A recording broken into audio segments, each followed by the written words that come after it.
court is now in session. You may be seated. Yes, please. We have a matter of Commonwealth versus Lindsay Clancy. Ms. Clancy is present. She is represented by Attorney Kevin Remington.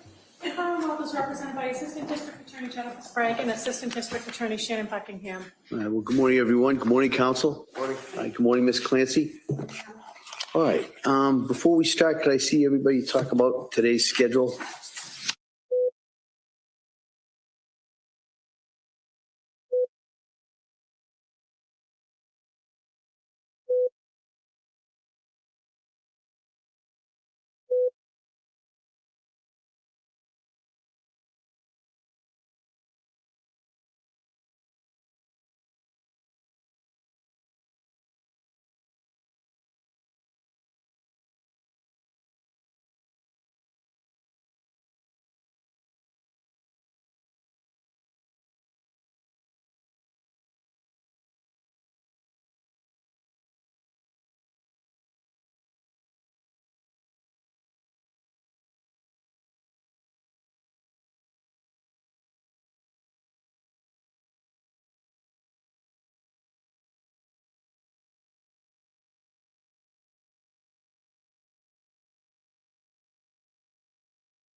right, counsel, we ready for the jury? Yes. Yes.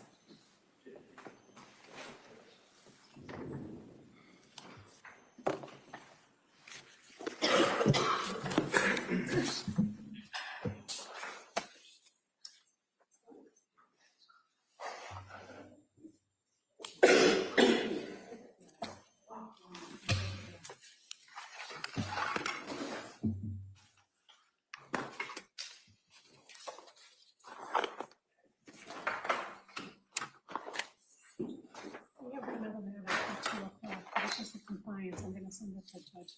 All right, please.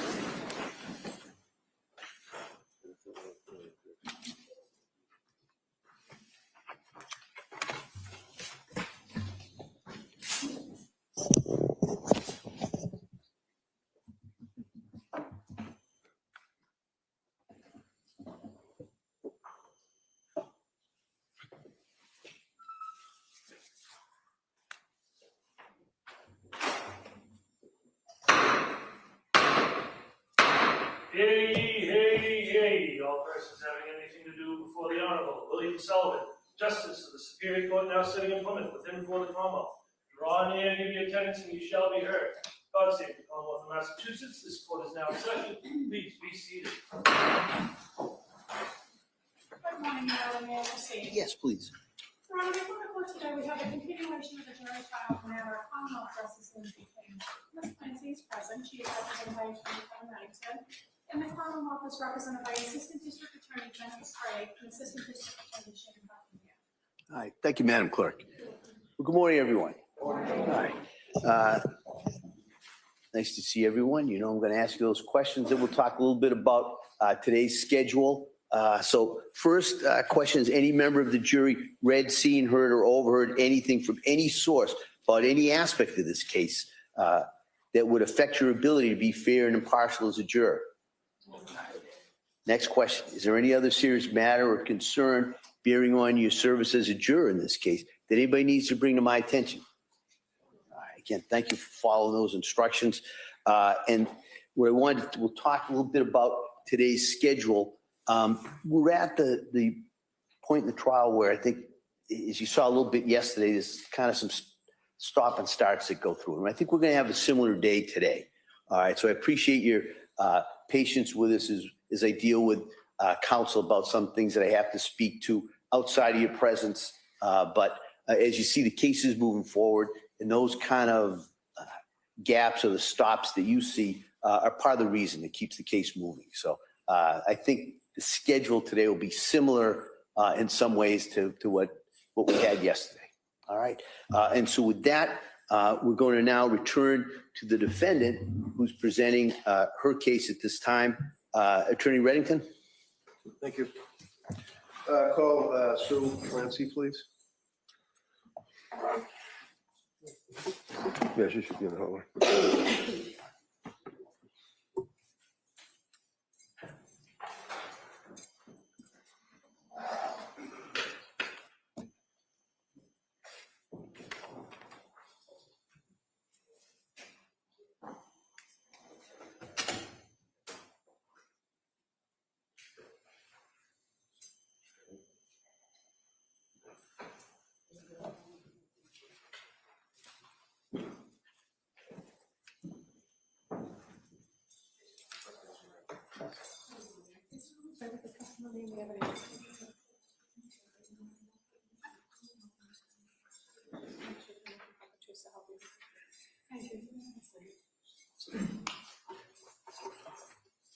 Hi, good morning. Good morning. I'm just going to ask you to speak into that microphone, keep your voice up if you could. All right. Counsel. Good morning. Good morning. Guys, keep your voice up so officers make it clear as well. Thank you. And just tell us your name and spell it, please. Susan Clancy, SUSAN CLANCY. And what time do you live? Situate. And you're married to Chris Clancy. Yes, And both you and Chris are mother and father of Patrick's. correct. And obviously, you're with them, Lindsay. Yes. Tell us what your relationship was with Lindsay, how you know her, and things like that. Yeah, Lindsay married my son Patrick and we had a very good relationship. And did you have occasion to go to their home? Yes. In Weymouth? on Yes, occasion? I did. And then in Duxbury as well? Correct. And obviously, you and your husband were the grandparents of the 3 little kids. Yes. And how was your relationship with the babies? Beautiful. And tell us how frequently, to your memory, you were able to visit with your son, Lindsay, and of course your grandchildren. At least a couple times a month, we would see them. At some point, oh, by the way, what do you do for work? RN. I'm sorry, an RN? An RN. And what type of any I focus? worked in the labor and delivery room for about 38 years. 38 years in labor and delivery, Correct. helping women that were having babies. And Correct. obviously, you kept up with the studies and continuing education and things. Yes, I did. To that extent, in your capacity as an RN with 38, well, back then it would have been 35 years of experience, I think. Yes. Fair to say that you, as I said, you would keep up with all of recent developments in postpartum psychosis, postpartum depression, all of that. Somewhat, but I mainly just was in the delivery room So itself. were you aware of the various physicians that were in the forefront, if you will, of postpartum studies as it relates to medicine? Yes. And would one of the people that you were interested in be a person by the name of Dr. Meg Spinelli?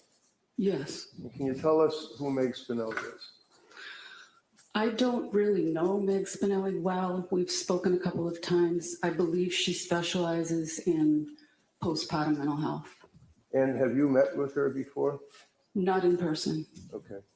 Did you at some point ask Dr. Spinelli to help out at your hospital, and I guess they call it a rounds lecture? I asked her to bring on her experience and education in that area and share it with my colleagues. Did she do that? She did. And as time went by, dealing with your job, your family, your son, daughter-in-law, grandchildren, did you notice in 2022, after Callan was born, any change in the personality, if you will, of Lindsay? Several months after that, I did. Would that be sometime in the fall? Yes. And can you tell the jurors, being as close as you were with the family, well, let me back up. As a mother-in-law, did you have any observation to observe Lindsay with her kids? Yes. Can you tell the jurors about how you saw her acting with her children as a mother? She was very nurturing, very loving. She was a wonderful mother. Wonderful. Did you ever see her treat her middle son, Dawson, bad because you didn't like him? No. Did she love Dawson, in your opinion? She loved her children, all of them, very, very much. And during that period of time, let's say October, November of 2022, what did you observe about Lindsay? She reached out to me in November and told me that she felt unwell. Did she describe any symptoms for you? She did. Tell the jurors what she said. She felt mostly she had insomnia. She was losing her appetite. She was very anxious and sad. Did she tell you that she was seeing doctors? Yes. And at some point, did you recommend, did she come to you and ask you for help regarding seeing a doctor? Yeah, she asked for my support. And did you obviously gave it to her? Yes. And what did you do to make any recommendations for her? I reached out to my colleagues who were running a clinic for women that were struggling postpartum. Would that be the South Shore? Yes, correct. And at some point, as a result of your intervention, was a nurse practitioner, Julie Hall, agreeing to step in and help out. Yes, Did Lindsay see Julie? I believe she did. And you really pretty much were out of the mix at that point. You basically made the connection, knew that she was gone there, right? Correct. Did you find that that Lindsay was interested at all times in trying to get better and see doctors? Very much so. Did you find at all, do you have an opinion with your observations of Lindsay as to whether or not she was offered help and would just spurn it and not see doctors and not have She was treatment? begging for help. And during that period of time, you were there for her by text and by telephone and in person. Correct. Now, during that time that you were, let's say November and into December, the holiday season, do you recall the holidays for 2022? Yes. Can you tell us, was that a fun time for the Clancys? Lindsay was struggling. We were all very concerned.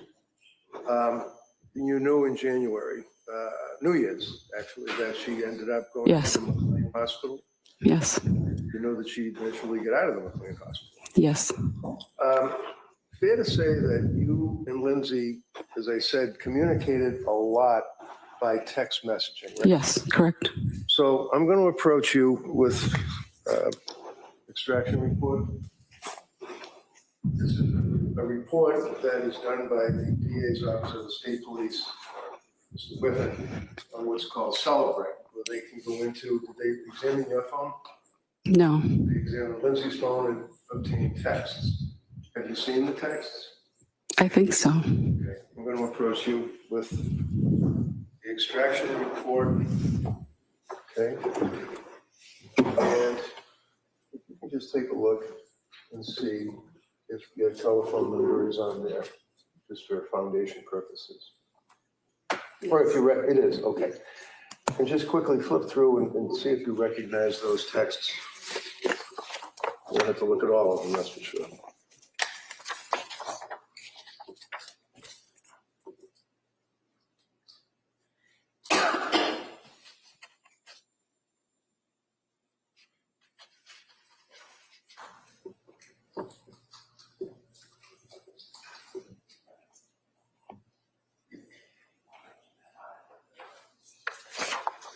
They appear to be texts between you and Lindsay? Mm-hmm. Okay. Your Honor, I'm not going to go through each and every text. What I'm going to suggest is I would offer this, and then the jurors would be able to look at what they wish. Any objection?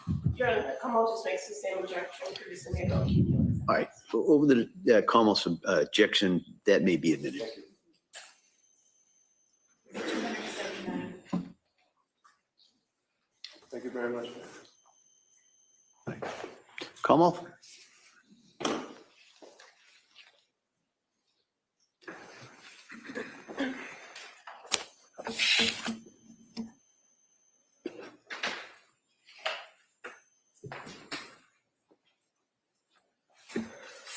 Good morning. Good morning. So you indicated that you were a labor and delivery nurse for 38 years. Mhm. And what hospital was that? South Shore Hospital. And early on in the defendant's career, you did you work with her? Briefly. And she then went to Mass General, correct? Yeah, she was a student at the time. And you stated that you are aware of a doctor named Meg Spinelli, correct? Yes. Did you reach out to her in this case? I don't remember exactly how she and I connected. I don't recall. Well, you indicated that you connected with her in a professional capacity to have her come to your hospital, right? Yes. But as far as her role in this case, with the defendant, did you reach out to her for that? I don't think I did. I don't recall. Now, you said that you began to notice some issues in, defense counsel said October, November, but fair to say you weren't aware of what was going on until she texted you on November 16th when she was Correct. at the emergency room. Yes. And that was at South Shore Hospital? Yes. And you actually met her there at the emergency room? Yes. Was she by herself or with Patrick? She was by herself. Did you know how she got there? She drove. She drove herself to the hospital? Correct. And she was in the emergency room for a while, correct? I don't know how long, probably an hour, maybe 2 hours.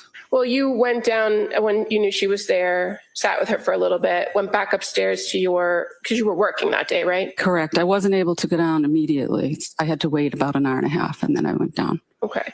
And then you sat with her for a little bit, went back up to work, right? Yes, And then you came back down at some point before she was discharged. yes. Counsel, can I see it sidebar just very briefly?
So, Mrs. Clancy,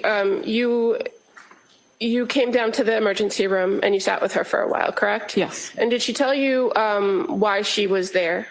yes, And fair to say, she indicated to you that she was having trouble sleeping and she had some heart palpitations, correct. and that's what brought her to the emergency room to get checked out. Yes, Did she tell you that she had consumed a weed gummy before going to the ER that day? she did not. Okay. And in your experience as a nurse, is that sometimes a reaction to THC or CBD or some sort of weed that somebody might have a faster heartbeat? I don't know. Now, when she was in the emergency room, she was seen by a doctor and provided some medication. Were you there when the doctor was there? Yes, And you're aware that the doctor, the ER doctor, gave her some trazodone to help her sleep? yes, Because that's what she was really concerned about, right? The sleep. yes. And when she left the emergency room, did you call her an Uber or have Pat come and get her or call your husband to come get her? No, She left in her own car, right? correct. And so fair to say, after that ER visit, you remained in pretty constant contact with her, at least via text message, Yes. right? And that you would check in with her pretty much daily. And that's all in these texts. Yes, Now, you were familiar with the perinatal behavioral health clinic because of your work at South Shore Hospital, Yes. correct? correct. And so the person actually that you connected with first was not Julie Paul, was it? No, it was one of the midwives that I was working with. And her name's Nanette. I think so. And so did she provide you with Julie Paul's contact information? She suggested Julie. Okay. And as a result of the suggestion, you reached out to Julie with Lindsay's permission, right? Yes, And you said that at that point you made the contact, knew she had spoken to Julie, and you kind of stepped back from the clinic. hmm yes,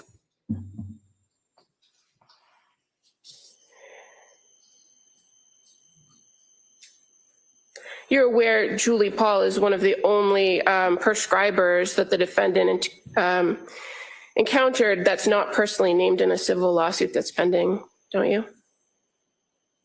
I'm not sure. Now, so the ER visit's on the 16th.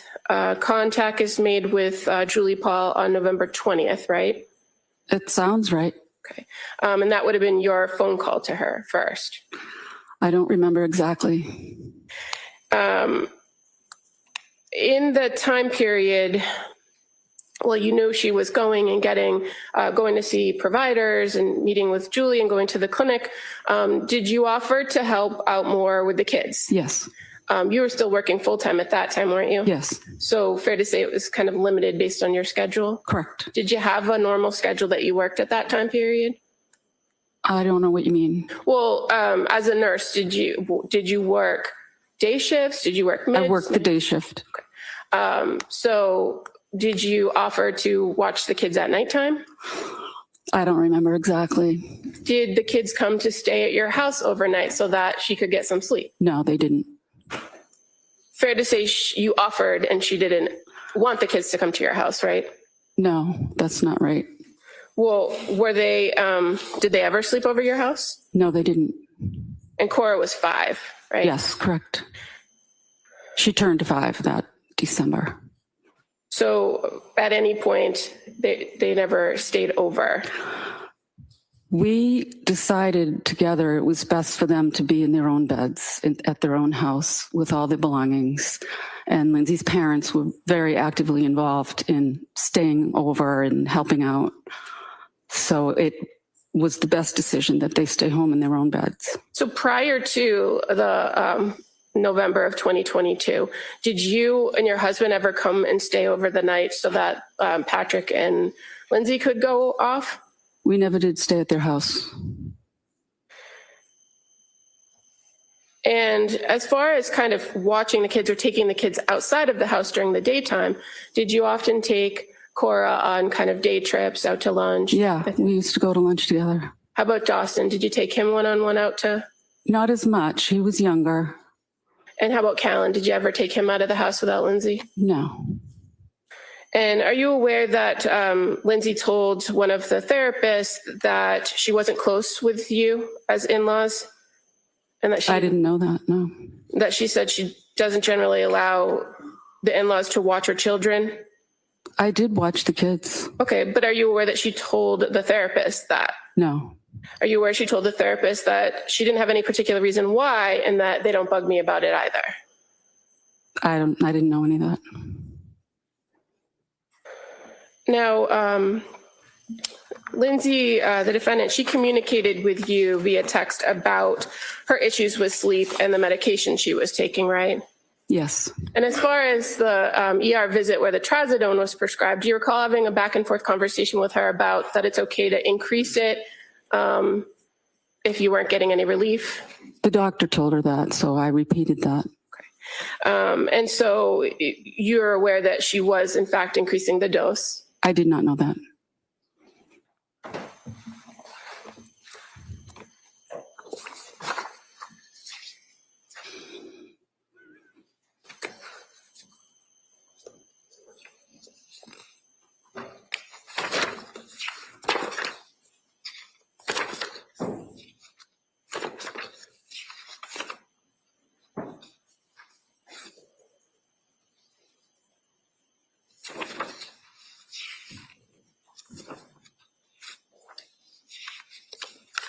Now,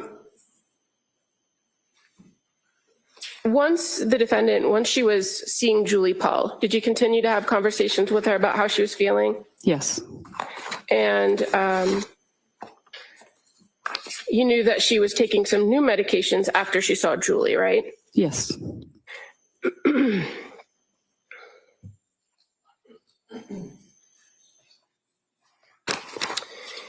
And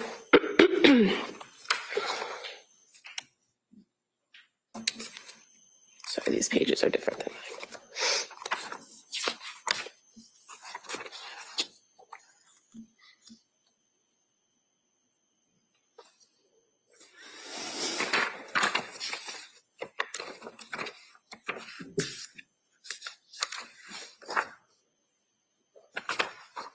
At some point, after being prescribed some medication, you recall that Lindsay told you that she thought she developed a benzo dependency, correct? I vaguely remember that. That would be on November 29th, where she says, I just deep down inside of me feel that I've developed a benzo dependence after just 2 weeks of using it. And I feel like no one is hearing that and addressing it. And we keep throwing different meds in the mix that aren't really addressing the real issue. Do you recall that message? It sounds familiar. And she asks you, or you respond, so hard, I don't know what to do. So should you not use it? And she responds, I guess not, but then I don't sleep, right? Do you recall that? I can't say for certain. It sounds right. Okay. I don't remember a lot of specifics.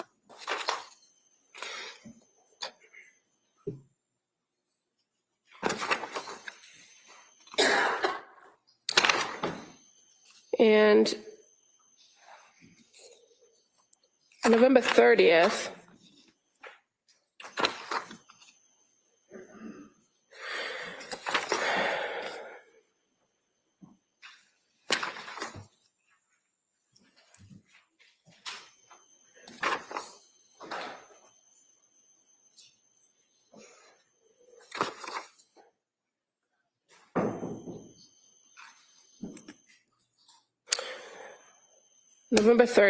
she says, and I'm just gonna show on the screen here.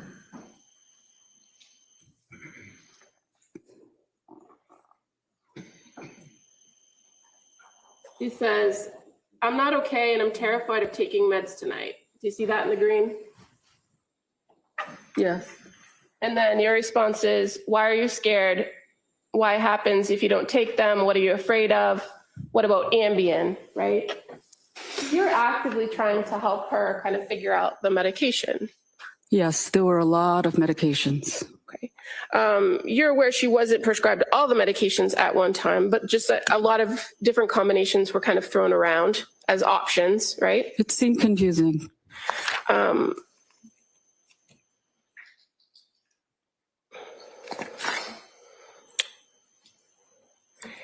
That she's very clear and she tells you which medications she's taking, right? Ativan and Remeron. Probably. Okay. And then she also tells you on November 30th, when you're talking about it, she says, I know they take time to reach a therapeutic level to have the desired effect, right? Do you remember that? Yes. And then you respond, exactly. And she tells you that she's just depressed and she thinks it was brought on by the medication, right? I don't remember that. Okay. Well, on November 30th at 7:52, I was never ever this depressed. It was brought on by the medication. Did you say that or did she say that? She probably said that.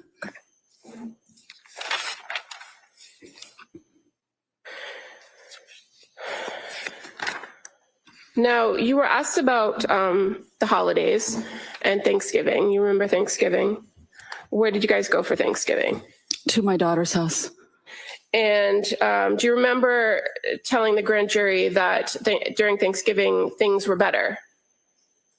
I don't recall.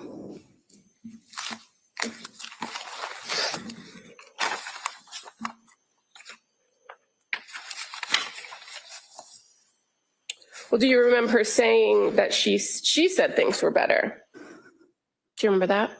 Vaguely. Okay. You were asked, what was Lindsay like during the big Thanksgiving gathering? What observations did you make? Answer, she smiled. The girls all had Thanksgiving t-shirts on that sort of matched. We took a picture. She mostly focused on the kids and interacting with the cousins and the aunts and uncles. At one point, she went off a little into the distance, and I approached and asked her how she was doing, and she said, I'm trying hard to get better. I'm still working at it. I asked about her sleep. I thought that was important, and also the fact that she lost some weight. She didn't have an appetite, and she said things were getting better. Okay.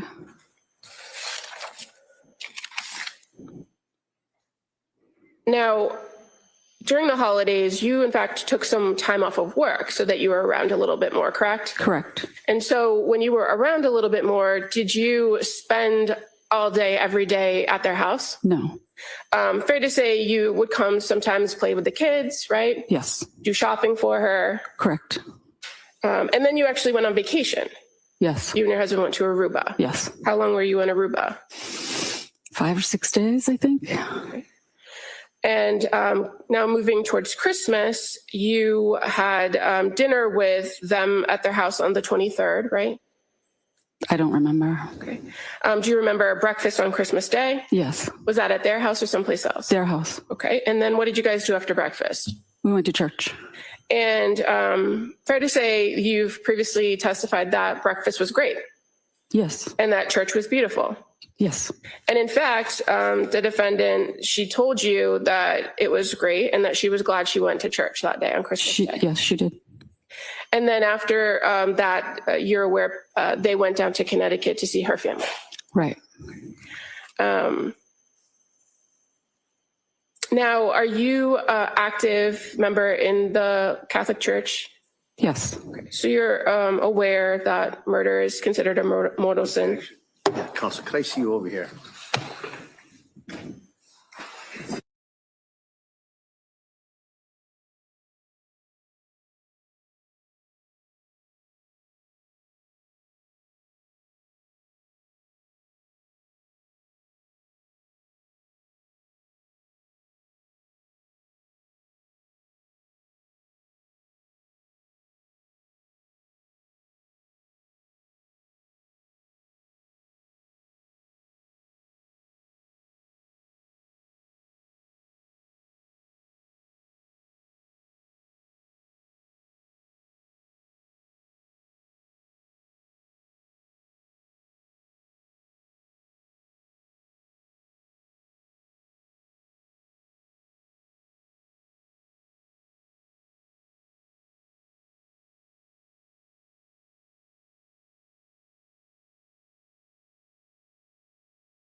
All right, and what that means is you are not to consider it for any reason or any purpose, okay? All right, Counsel. So you were aware, Mrs. Clancy, about the stay at McLean Hospital from January 1st to January 5th, correct? yes, And did you come to the house to help with the kids during that time period? yes, And fair to say, when she came home on the 5th, there was a party for Cora on the 7th. yes, Did you go to the birthday party? no, Were you at the house much between January 7th and January 24th? I don't remember. Do you recall previously reporting that you hadn't been at the house? I don't remember.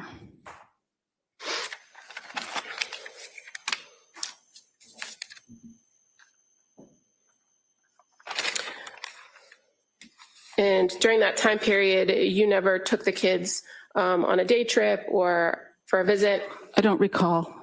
And were you aware that between January 7th and January 24th that Pat and Lindsay went to the Cape Codder with the kids? I'm aware of that. And that they went to the Museum of Science with the kids? Yes, And that Pat left Dawson and Callan home, or excuse me, left Dawson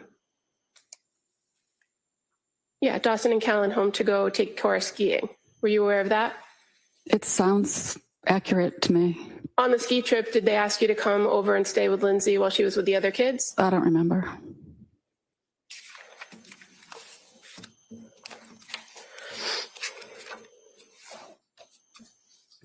And you were asked on direct examination about Lindsay going to see providers, and you said, I think she was begging for help, right? She was. Did you attend any of those meetings with her, therapists or doctors? No. So you don't know what she told the providers, right? I don't know. And you don't know what kind of help she asked for other than medication, do you? No. And do you know whether there was any other options offered to her other than McLean, like a partial hospitalization program or intensive outpatient? Were you aware of those options? Yeah. And do you know if she went? She went to Women and Infants. So that's the one day where Pat dropped her off and went skiing and then came back, right? I believe so. Nothing further.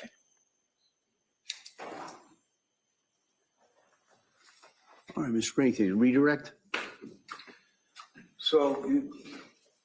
She asked you about options that were available to Lindsay, correct? Yes. And you mentioned one of them was that she could go to the Women and Infants program in Rhode Island that specializes in perinatal and postpartum, right? Yes. You know that she went there, right? Correct. You know she was turned away because she was over-medicated, right? Yes. You also know that they gave her numbers to call suicide hotlines, right? Yes. She called twice, not once, but twice, and again was turned away. Isn't that right? Yes. Thank you, ma'am. Come on. On that.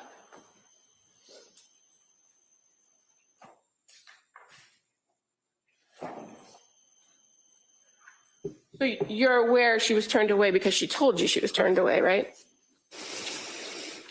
I don't remember the details of that visit or that day. You didn't review the records, did you? No. So you're not aware that they actually deferred to Pat and Lindsay reporting over medication? I remember something being said that she wasn't a candidate for that program. That's what I recall being told by Patrick and Lindsay. Okay. And that's because everything she described was reported connected to medication and occurred well after what's considered the postpartum period, right? I don't know. Well, you're a labor and delivery nurse. You know the postpartum period could be up to a year, right? I've heard it could be longer. But generally, it's within the first 12 weeks that you start to see some symptoms. I don't know. You're aware that she was sent from Women and Infants with actually several options, where it included inpatient treatment for medication management, a partial hospitalization program focused on general mental health, or continued outpatient management. That's what she was sent away with. Okay.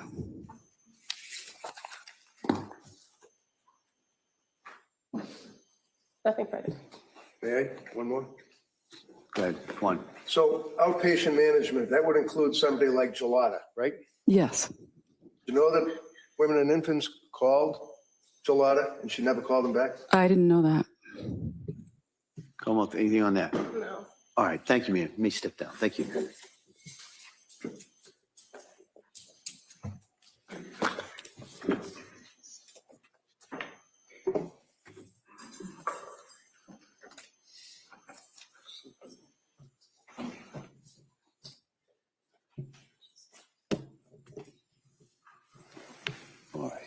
All right, well, members of the jury, this is one of those stops I told you about we're going to have kind of throughout today. So I'm going to ask you to go back to the jury room, hopefully just for a short amount of time.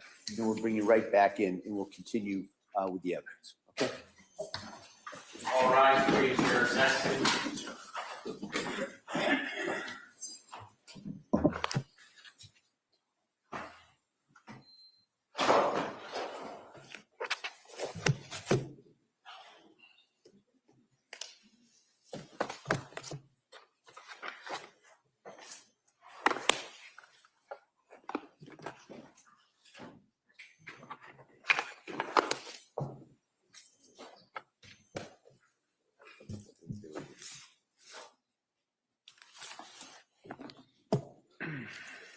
Jurors have exited the courtroom. This court's in session. Please be seated.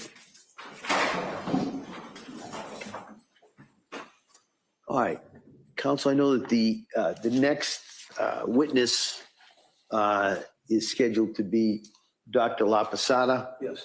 And she will be testifying by Zoom. That's correct. And I think at some point after we talk a little bit, we're going to have to take a short break just to make sure that logistically everything's all set up with the doctor and the system here. And I appreciate everybody's help technically in setting that up. And I know that the defendant has provided, I don't know, maybe 5 or 6 exhibits that council wanted to introduce through Dr. La Posada. And so I guess, Commonwealth, if you had an opportunity to take a look at these? Yes, All right. and we are objecting to these No. items. Yes. All right. And so why don't we discuss those here in open court and go through it. And so I've had the opportunity, I saw these this morning as well.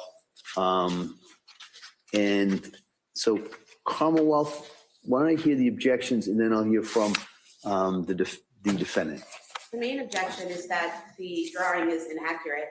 The window well is in the wrong place, and where they have her falling and landing in slide 4 would be where the window well is actually placed in the photograph. I can pass up the photograph to the court.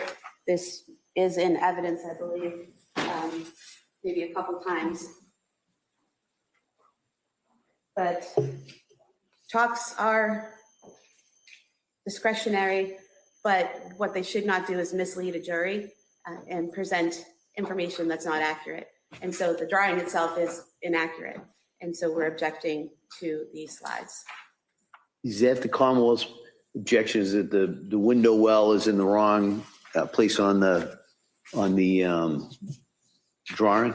And putting aside the late disclosure and the fact that I don't know if anyone who created this is going to come in and testify that they created it and whether it's to scale or not, but the main objection is that it's inaccurate. All right, Mr. Reddington? Thank you. Your Honor, obviously, the window well, you've got, this thing is ridiculous. There's the diagram we're talking about. The window well, I'm just gonna, you already have a copy of it, right? I do, yeah. The window well is depicted on the diagram, I suggest, accurately.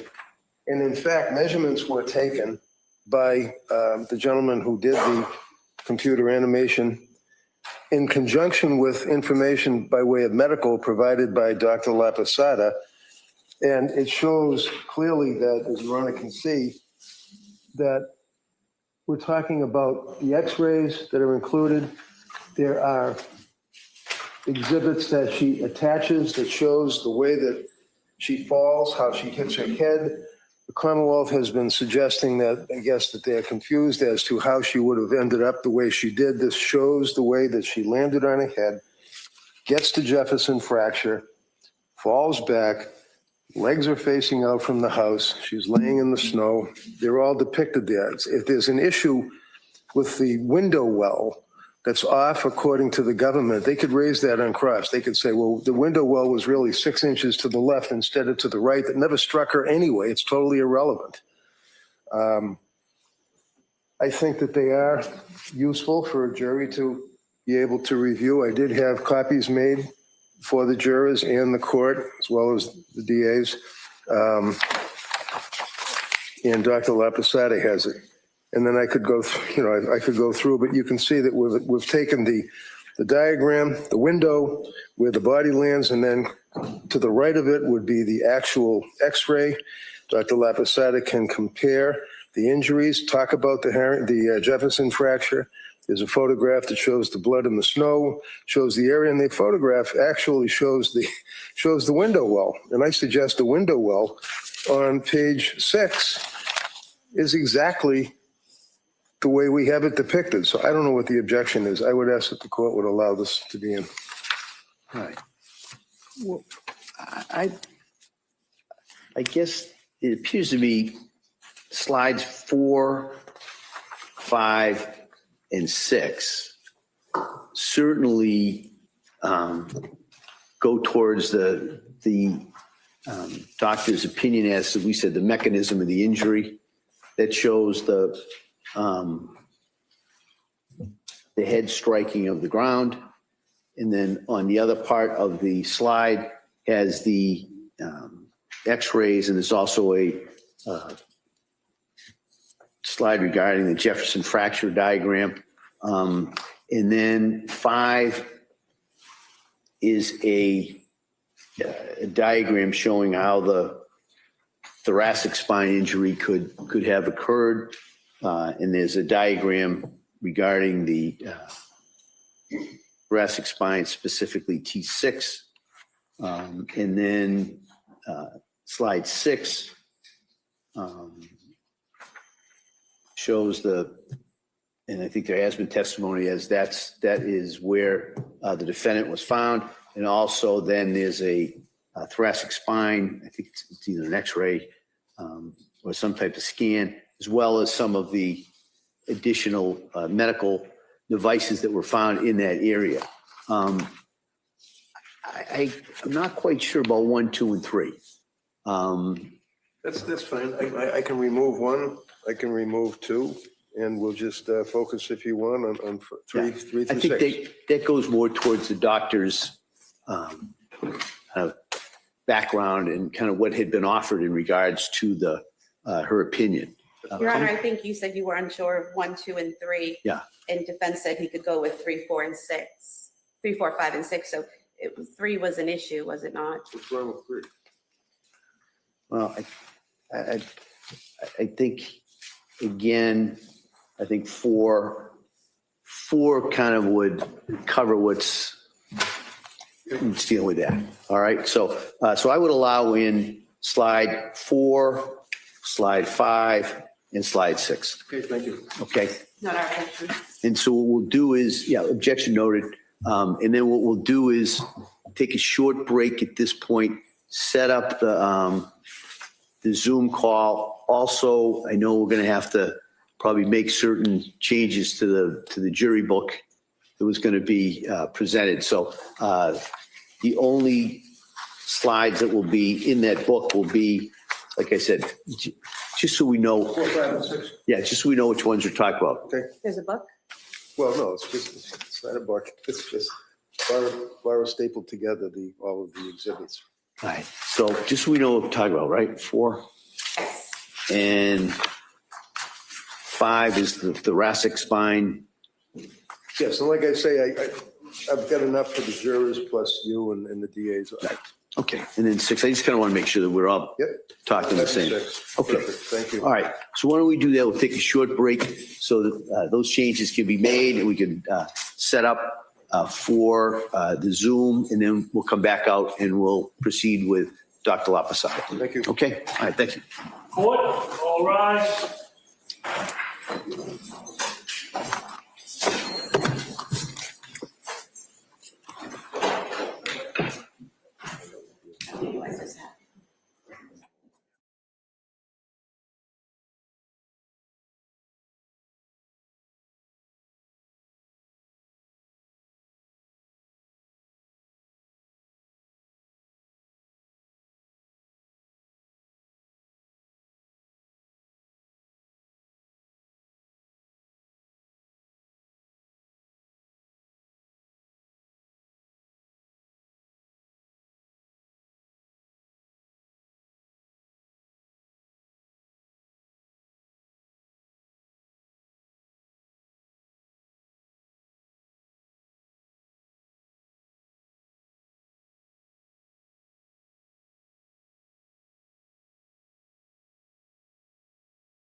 This court is back in session. You may be seated. Your Honor, for the purpose of the matter, Commonwealth versus Lindsay Clancy, all parties are present to speak in the All right.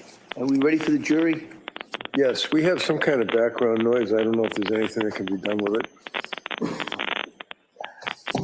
I know, I'm not sure. I'm probably the wrong person to ask in regards to that. I'm right behind you.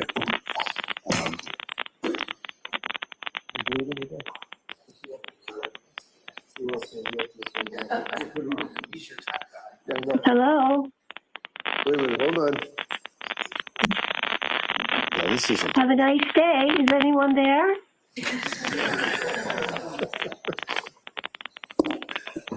Hold on, Doc. I'm not sure this is going to work at this point. So why don't we see if we can get somebody to address this? You can see your legs. We'll get it done.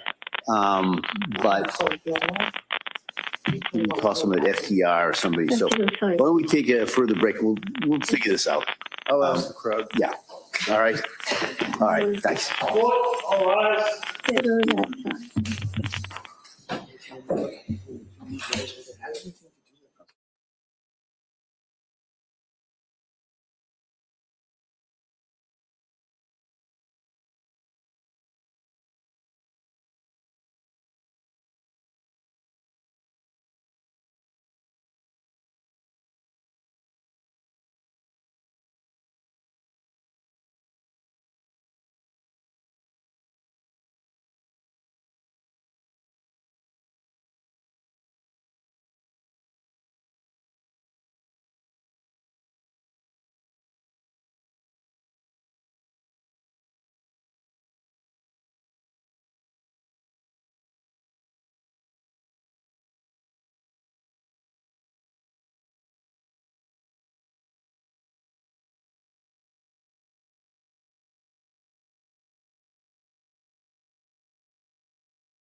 This court is back in session. Please be seated.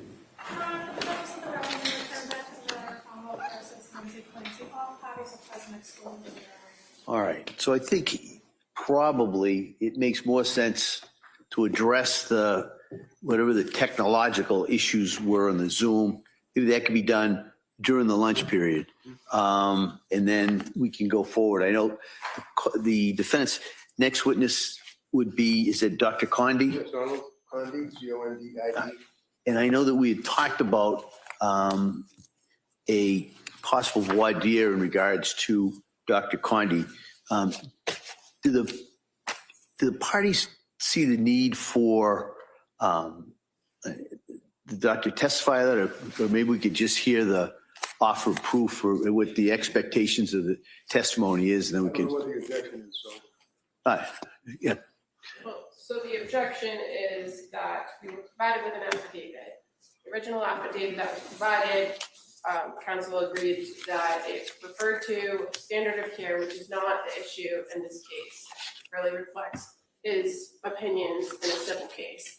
So we were provided another affidavit, which appears to factually have the same numbered paragraphs and just deletes the ultimate opinion section and adds that Dr. Tufts and Nurse Chilada were aware that Lindsay was experiencing symptoms of suicidal ideation and a critically deteriorating condition while under their care and failed to take reasonable steps. So it's unclear from his affidavit what exactly he's going to testify to. Is he going to just reiterate everything that has been presented in the records, everything that we would expect defense counsel to offer through expert testimony in the criminal responsibility era about the medication regimens that the defendant was on over the course of several months? Because if that's the case, then I would suggest that this is cumulative testimony and that it doesn't need to be presented in this manner to the jury. but let me ask this, similar to the question I asked earlier, to a similar objection regarding cumulative. The defense hasn't put it, this is their first witness in regards to that. Wouldn't the cumulative analysis be done if there's a follow-up expert that would be addressing these areas? Potentially, but Yeah. that then becomes the defense's strategic choice about whether if they're going to call Dr. Condi for this piece of it and the other experts for another piece of it. It's unclear, especially where the reports we've been provided by Dr. Spinelli and Dr. Zeisel talk about polypharmacology as part of the basis of their opinions in this case. So it's difficult to assess that, and we're obviously flagging it and objecting at this point based on Right. what we know the anticipated evidence to be. So I don't know if a proffer is necessary at this point to outline what exactly he Right. expects Dr. Condi to say and how that differs from the opinions of the other experts. It seems to me that the main objection may lay in regards to Dr. Spinelli then, whether or not, and depends on what her testimony is and how that overlaps with whatever Dr. Condi's is at this point. If I may, Judge. Yeah. And I appreciate the fact that you recognize that we have not yet put on a doctor yet. I don't have to accept their evidence. I don't have to accept their doctors. Our doctors, this is our first doctor, who is a very qualified psychopharmacologist. I expect to elicit from him the treatment, very briefly, that she received and the medications that she was on and the effect of these medications as it relates to her condition when she was seeking medical help. That's it. I'm not going to get into criminal responsibility with him. I'm not going to get into lack of criminal responsibility with him. Basically, psychopharmacology and the treatment that she received. He's not going to, be criticizing what Chilada did, what Tufts did. He's just going to detail her condition according to the medical records and the medications that were provided. I am well aware and very experienced in trying jury cases and know when you lose the jury. I know when you lose. I'm not going to have Dr. Zeisel and I'm not going to have Meg Spinelli wax eloquently for hours and bore the jury to death. I'm going to get right to the chase. Dr. Spinelli is a well-qualified doctor on the issues of postpartum psychosis and postpartum depression and treating a pregnant woman and/or a postpartum perinatal client or patient. Dr. Zeisel is a general psychologist and will be discussing a number of issues, as you're well aware, because he's been involved with Lindsay for literally 3 years, 46 times he's seen her or something like that. So I'm going to focus their testimony on those fields. I don't think it's necessary for us to have Dr. Condi get up here on a voir dire so that they can hear what he's going to testify to. I'm not going to have him rambling or going off the script. He signed an affidavit, which is even, I think, better than a medical report, that you usually get. So they have plenty to cross-examine it from. All right. And the intention is not to ask the question regarding standard of care. That's correct. All right. Yeah, it's all been deleted because the objective we All right. removed. Yep. All right, so over the Commonwealth's objection, I'm going to allow at this point Dr. Condi's testimony in line with the affidavit, basically in line with that affidavit, with the holding he's not to testify as to the standard of care opinion as he had the original statement. Can I just tell him that to make sure? Sure, yeah, I think that's a great idea.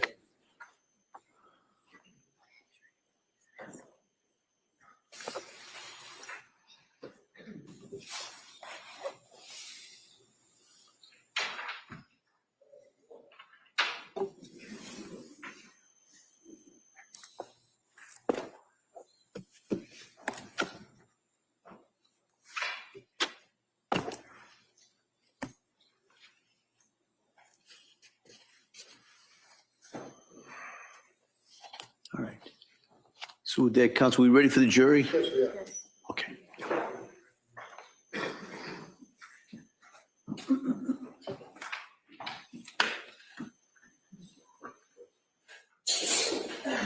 Good. God bless you.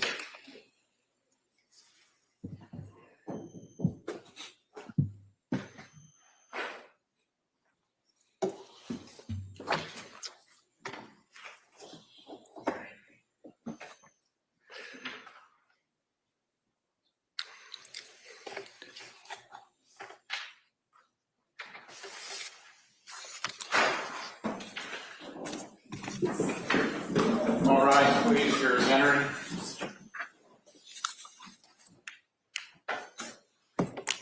Could we approach while they're coming in? Sure, yeah.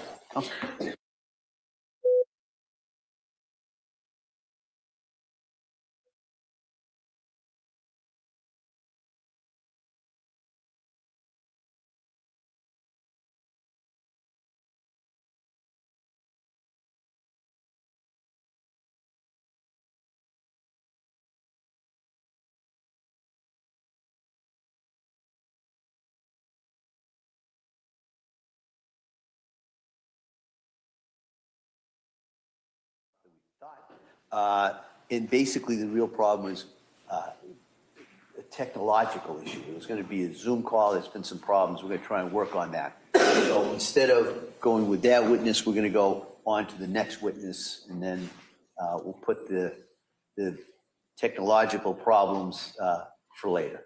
All right. So with that, Attorney Reddington? Yes, thank you, Judge. Dr. Condi?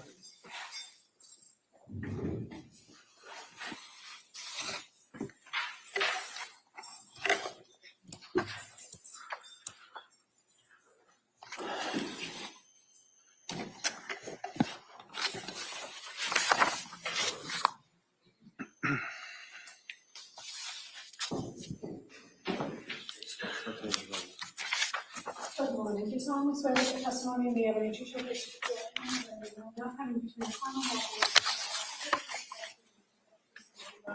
and the I do. Thank you, sir. You may have a seat. All right. Good morning, Doctor. Morning, Your Honor. All right. All right. Attorney Reddington? Thank you, Judge. Doctor, could you keep your voice up so all the jurors and counsel can hear you, and tell us your name and spell your last name? My name is Donald Condi, C-O-N-D-I-E. And tell us, what do you do for work, sir? I'm a child, adolescent, and adult clinical and forensic psychiatrist.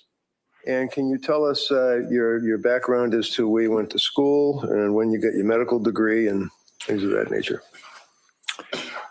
I graduated from Tulane University, then spent some time in graduate school at the University of New Orleans, then went to medical school at Louisiana State University in New Orleans. And then I came to Boston to the Massachusetts Mental Health Center to train in psychiatry. And where is that? The Massachusetts Mental Health Center was at 74 Fenwood Road.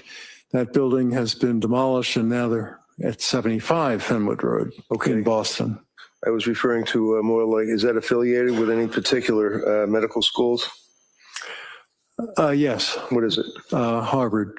And what years were you working at the Mass Mental Health Center affiliated with Harvard? I started there after medical school. I graduated in 1982 from medical school, was an intern in 1982 to 83. That was a Harvard affiliated internship. And then residency was 83 to 85 for adult training, 2 years. Then 85 to 87, which is 2 years of training for child and adolescent. Then I did a forensic fellowship, also at the Mass Mental Health Center. And during that year, I spent some time at Harvard Law School as a visiting fellow. And do you have, or did you have any board certifications that you can tell us about? I'm board certified in adult and child and adolescent psychiatry. Do you have a particular focus also on medications that are utilized in the course of psychiatry? Yes, I've spent a great deal of my career treating people in the state system with psychotic disorders and mood disorders. Tell us a little bit about that. Was there one particular period of time that you worked with literally more than 100 people that had serious psychotic disorders? Well, the Massachusetts Mental Health Center was a state inpatient facility. So we had many people with either no insurance or mass health insurance. Probably at least half of the patients at any given time would have had psychosis or a major depressive disorder. Have you, in the course of your career, following through on psychosis or major depressive disorder, had any focus or treatment on women that are either pregnant or have had little babies and they are looking for help in the postpartum period? Yes. Tell us about that. Well, starting in my residency, so in 1983, we had several patients at the Massachusetts Mental Health Center who were pregnant and were also sometimes afflicted with psychosis. We also had people who had delivered a child, but were then hospitalized, sometimes with a psychotic depression or sometimes with simply suicidal ideation. And I've encountered that very frequently since then. I was for 14 years the chief medical officer of VinFen, which is a very large agency with contracts from the Department of Mental Health and the Department of Mental Retardation in Massachusetts and in Connecticut. We ran about 350 group homes, about 10 people per home, so maybe 3,500 patients. We frequently had people who were pregnant and were taking medications for psychosis. Sometimes after delivery, the severity of their psychosis would increase. So I'm fairly familiar with that phenomenon. Doctor, how many years have you actually been practicing now as a physician? I've been a licensed physician in Massachusetts since 1983. So what's that? 83, 90, 2000, 2026. Okay, about 40 years. A little more than 40 years. Okay. From 1990 through 2012, were you affiliated with forensic child psychiatry with Mass General Hospital? Yes. And were you also affiliated through 2013 with Mass General on forensic case consults in this field? Yes. All right. I'm asking, have you had occasion to make a number of presentations? We don't have to go through them, but did you make a number of presentations and working as a lecturer for various medical schools, law schools, things like that? Yes. During the time that I was at Mass Mental Health Center, I was a fellow at Harvard Medical School. What does that mean to be a fellow? It means you're a resident in a training program and you're teaching Harvard medical students things about the specialty in which you happen to be practicing. And what was the specialty that you were a fellow lecturing Harvard medical students about? First, it was general psychiatry, then it was child and adolescent psychiatry, and then it was forensic psychiatry. You also have had various scientific or medical publications that you have been authored on a number of occasions, articles, is that correct? Yes. All right. Your Honor, I'd offer his CV if I could, just if as an exhibit, if that's accepted. Como? Okay, that may be admitted. Thank you.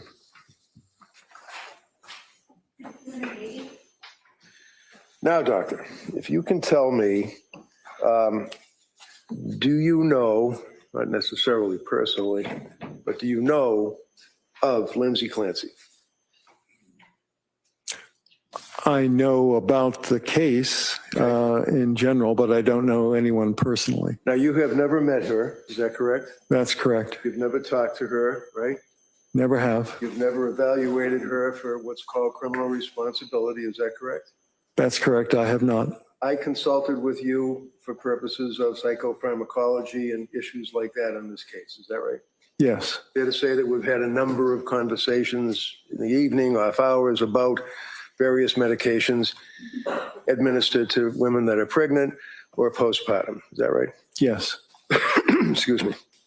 Can you tell the jury, in a summary, what documentation, medical records, police reports, things of that nature on this case that you've had a chance to review? Well, I've reviewed the records of Rebecca Gelada, the nurse practitioner, Dr. Jennifer Tufts, the psychiatrist that saw Miss Clancy. I've reviewed the Brigham and Women's Hospital records and the women and infants records. I've reviewed the McLean records. And I might be leaving something out. You know about her background as far as her employment as a labor and delivery nurse and her family, her 3 children and her husband, that she was married, right? Yes, I'm familiar with that. Okay. So if I could, doctor, direct your attention to, let's say, the fall of 2022, end of September. Can you tell us what Lindsay's status was as far as maternity leave with work and any complaints that she had at that time regarding her mental state? From my, excuse me. Could I get some water? We've got some on the way. Thank you. Thank you. Appreciate it. Sorry, my allergies are kicking up.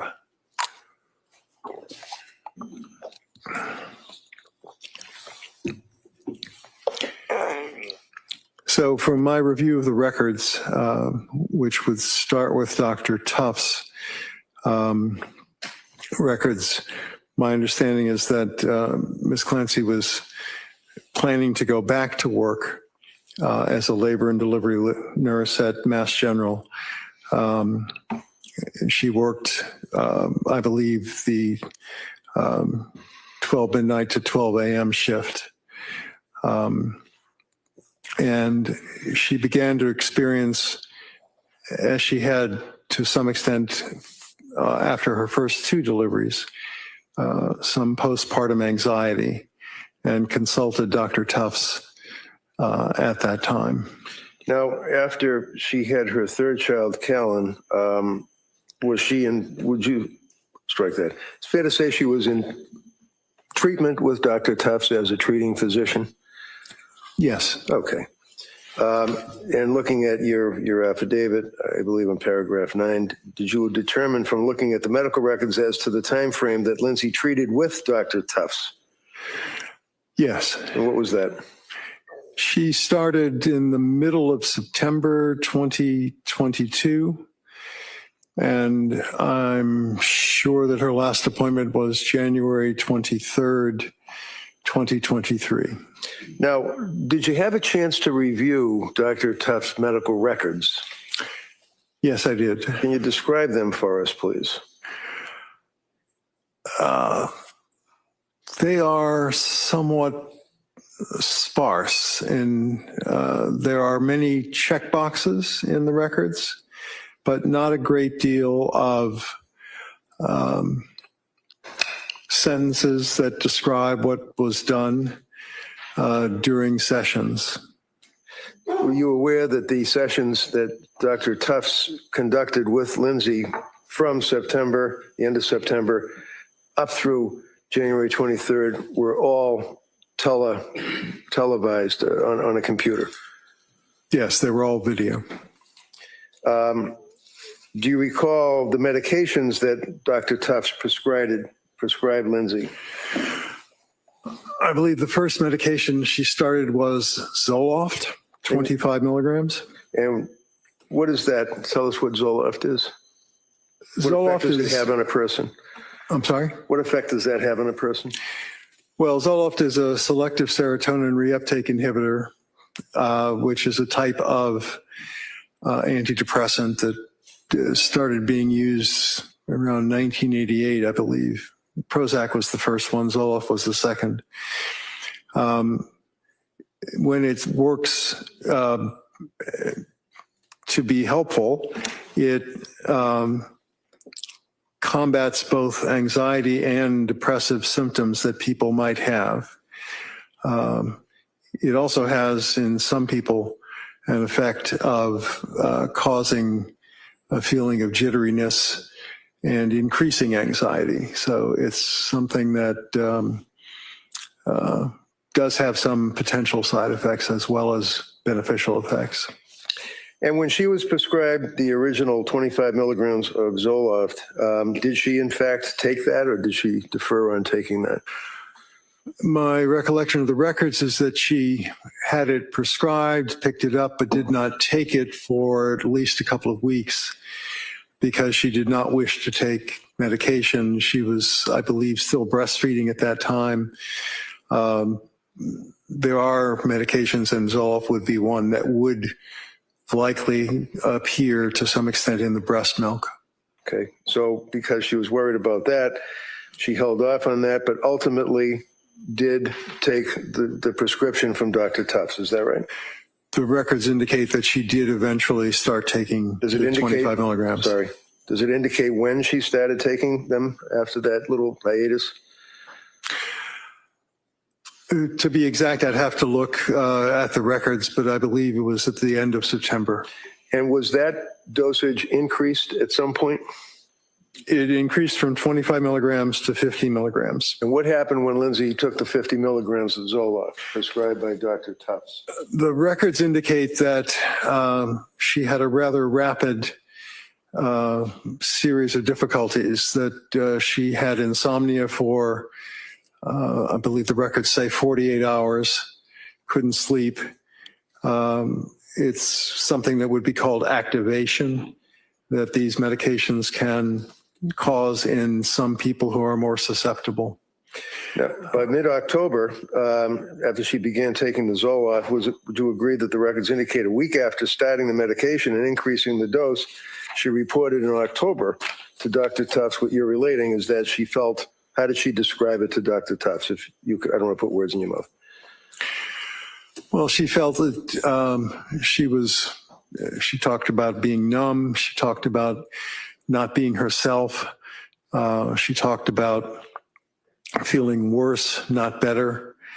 Antidepressants usually take at least 2 to 3 and frequently 4 to 6 weeks to have useful effects, but sometimes side effects can happen very quickly. Did she also indicate, looking at your affidavit, that she was crying all day, she was experiencing mental fog, terrified to start something new, anxiety had gotten much worse? Did she tell that to Dr. Tufts at that time at the end of October? Yes, I do recall those things being in the record. All right, and following through again on your affidavit, was there further explanation from Lindsay's recitation of symptomology to Dr. Tufts? Did she further state about racing thoughts, paranoia? What did she say? Look at your report, look at your affidavit, if that helps you refresh your memory. I actually don't have the affidavit with me at the moment. I do have some of the records, but Well, let me just approach you then and hand you your affidavit, paragraph 13, and see if that refreshes your memory.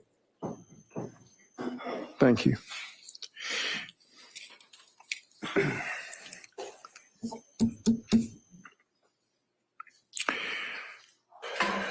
Yes. What did she say to Dr. Tufts? She reported, Dr. Tufts reported that Lindsay's psychiatric condition was generally deteriorating. That's a checkbox on one of the forms that her records. What did Lindsay say her symptoms were at that point? That she was having the racing thoughts, and that she was also feeling, as I said, not like herself, that her depression was worse than it had been. I believe that's also around the time that Dr. Tufts thought of trying a medication called Zulresso. Zulresso. Yes. And what is that? Is that you need that by way of injection? Yes, Zulresso is no longer marketed. It wasn't a particularly successful medication. It requires a 60-hour continuous IV infusion. In a hospital setting or in a medical setting? You have to be medically monitored. It doesn't necessarily need to be a hospital, but those are not necessarily things that can be done outside of a hospital. So she didn't do the Zulresso though, right? She did not. It also costs $34,000 just for the medication, not for the monitoring. Okay. What's the next thing that happened with Dr. Tufts and Lindsay Clancy, sir? Well, if I look at my affidavit, when she stopped taking the medication, the Zoloft, she now felt better, as she had felt before she took the Zoloft, but she was less anxious. What was the next medication? She was put on Benadryl and had some difficulty sleeping, but also was worried that night because her son was coughing, and she worried a great deal about the children's health. And that would be something that would also intrude on her sleep, worrying about her children? Yes. Okay. What other symptomology traveling through November into December did she relate to Dr. Tufts, according to your review of the medical records? Well, she talked about things like dizziness, feeling sedated in the morning when she woke up, if she got any sleep at all. And I think she used the term brain fog at times. These are sometimes symptoms that people who are experiencing postpartum depression frequently complain about. She continued to complain about anxiety. Well, it's not what they're complaining about, it's what they're living, right? It is a very unpleasant experience, yes. And continuing on through November, at some point did she leave or stop with Tufts and go to another healthcare provider by way of either emergency room initially and then another healthcare provider? Yes. Who was that? She started treatment with Rebecca Gelada, a nurse practitioner at South Shore perinatal program. Now, one of the things that was apparent that we, if you recall, I believe that she also had initially been referred there by a friend of the family. Is that right? To that perinatal clinic? Yes, my understanding from the records is that Miss Clancy's mother-in-law was friendly with a nurse practitioner who practiced in the perinatal program, and I believe it actually started the perinatal program. Yes, and ultimately, or in the beginning, she was treated by a Julie Paul. Is that correct? Yes. Do you remember looking at the medical records and that on November 27th of 2022, the nurse practitioner Julie Paul reported that Lindsay stated that she was disassociated, that she was not in touch with reality. Do you remember that? Yes. And what is that a symptomology? Is that a symptom of psychosis, to be disassociated and not in touch with reality? It certainly can be. Dissociation it can mean that people feel like things around them are not real. Right. And that's a pretty serious feeling to have, right? It is. And that's pretty common, unfortunately, with women that have postpartum psychosis, right? It certainly can be, yes. And what are the other symptomologies of postpartum psychosis, sir? Well, psychosis in general just means a lack of understanding of what's real as opposed to what is not. So a person with psychosis can have delusions, which are fixed false beliefs. They could believe that, for example, they have been told by God to do something. Okay. They can also have hallucinations at times. What kind of hallucinations? Most people have auditory hallucinations, not visual hallucinations. Hearing. Is that correct? Auditory is hearing, right? Yes. Okay, as opposed to what? As opposed to visual hallucinations. Visual. And in the course of reviewing the medical records, did you see that, in fact, that Lindsay had auditory, no visual hallucinations, but auditory voices? At times, she reported that she had heard a voice, yes. Okay. Do you recall that as the time went by that she, in December, do you remember seeing in the medical records that she was relating that she was heavy, that she couldn't get out of bed, that she couldn't bathe, that she couldn't react, she couldn't love, she couldn't feel? Do you remember any of that from looking at the medical records? Yes, those are all phrases that I recall from the medical records. They were all coming from her, right? Yes. To the doctors.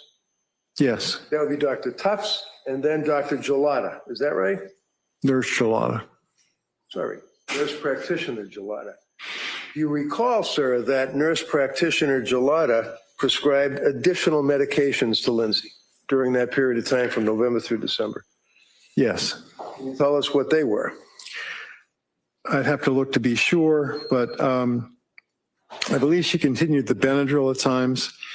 And there was some talk about the use of Buspar, but I believe that was Dr. Tufts. About the what? I'm sorry. I said it. I'm sorry. What was the word you just used? Sorry. Buspar, which is the brand name for Buspirone, which is an anti-anxiety medication. Right.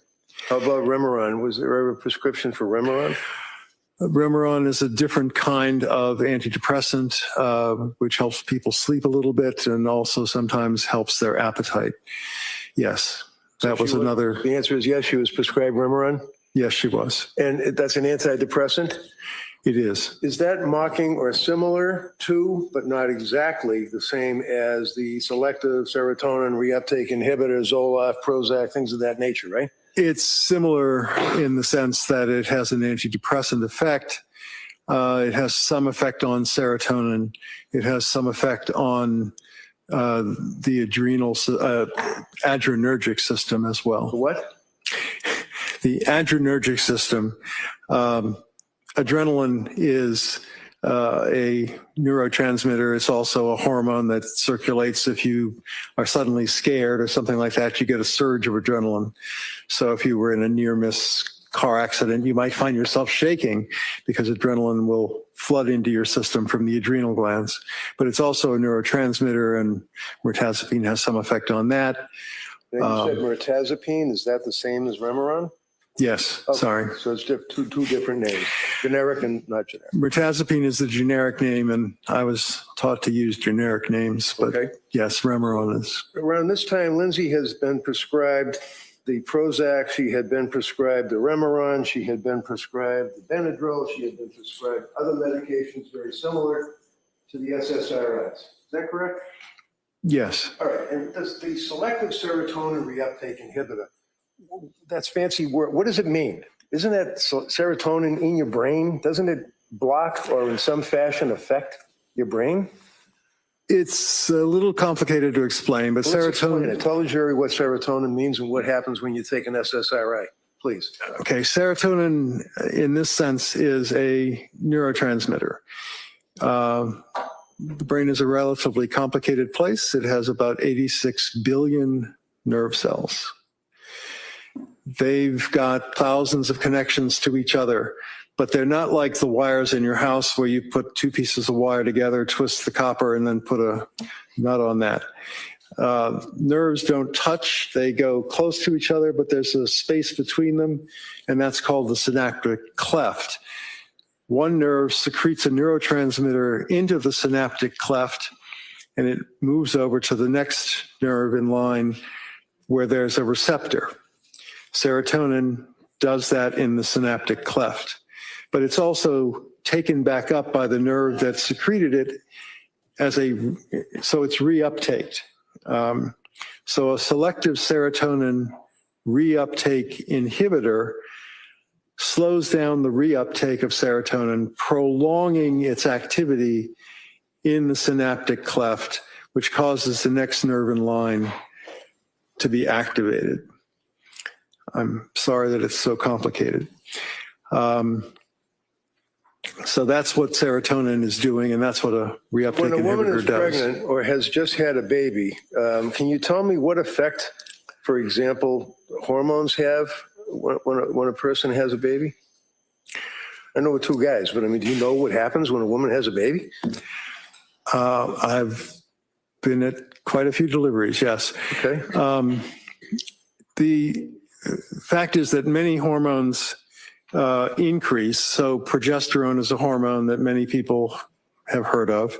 It's a component of birth control pills because it promotes gestation. So progesterone in a birth control pill fools the body into thinking it's pregnant, which means it doesn't, the woman doesn't produce eggs that could be fertilized. And that's the way the birth control pill works, or some of them do. Progesterone goes down very quickly after birth, as do many other hormones that are going up and then down after birth. So if the hormones go up, and if there's an overload, if you will, might be the wrong word, of hormones, what effect does that have on the human body? What effect does that have on a woman who's just had a baby? Well, it's quite complicated. Just tell us basically what your feeling is. That they want to get into it, they can ask, but what effect does it have on a woman that has a baby? Well, one of the other hormones that goes up is prolactin.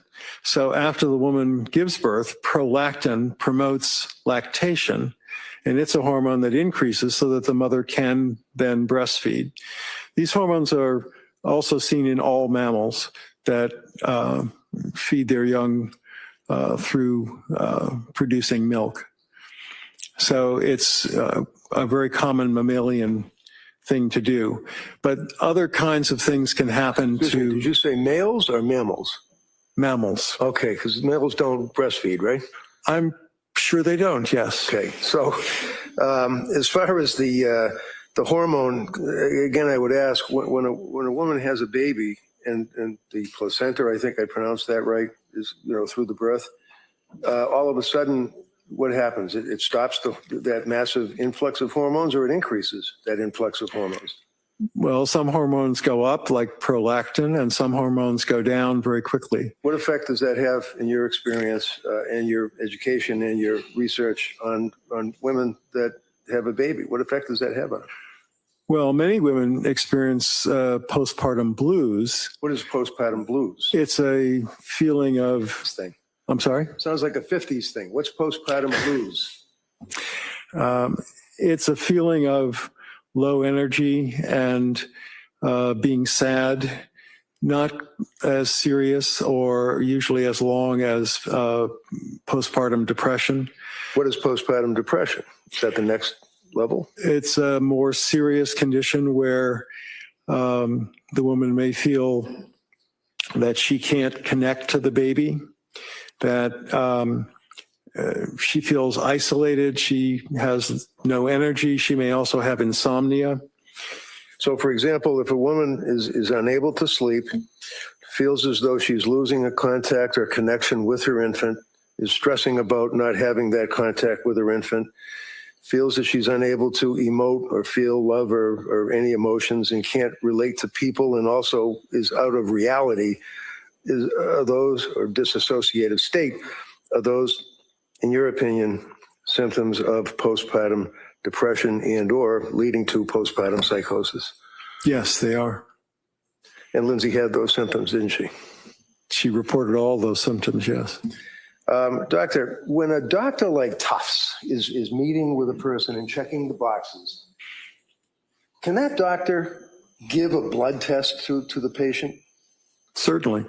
Is that important in your opinion, that a doctor give a patient, especially a woman who's coming to them for help with these symptoms, give them a blood test? Yes. And again, we all know what blood tests are, but just tell me, is that a simple test? Is it a complicated test? It's fairly simple to have blood drawn, and there are many tests that are relevant, particularly after a woman has given birth. Why? Well, some women become anemic. Depends on how much blood loss might have occurred during birth, but there's usually some blood loss. So checking hemoglobin levels is important. The thyroid can be affected by delivery of the baby. And some women in the postpartum period develop inflammation of the thyroid. The thyroid is a very important gland that regulates many parts of the body. Is that why many times when a competent psychiatrist is treating a patient that is postpartum after having a baby, that they might run, and I may be wrong saying it, but a thyroid test? They would do most commonly two different kinds of thyroid tests. They would test for thyroid stimulating hormone, which goes up when the thyroid hormones that also can be tested for actually go down. So thyroid stimulating hormone is telling the body, make more thyroid hormone because it's not enough in the circulation. Did Tufts ever use a blood test at all in her treatment? No, she did not. Did Tufts ever check the thyroid levels of Lindsay Clancy at all during her treatment? No, she did not. How about Gelada? Did they test any of those things? No, Nurse Gelada did not do blood testing either.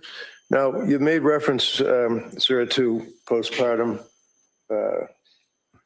depression, postpartum psychosis. You're familiar with the DSM, or what is referred to as DSM 5TR. Diagnostic Statistical Manual on Mental Disorders. 5, you said TR, that would be right there, meaning text revision. Correct. All right. And I'm approaching you with this and asking, you see that section there? Yes. And what is that section?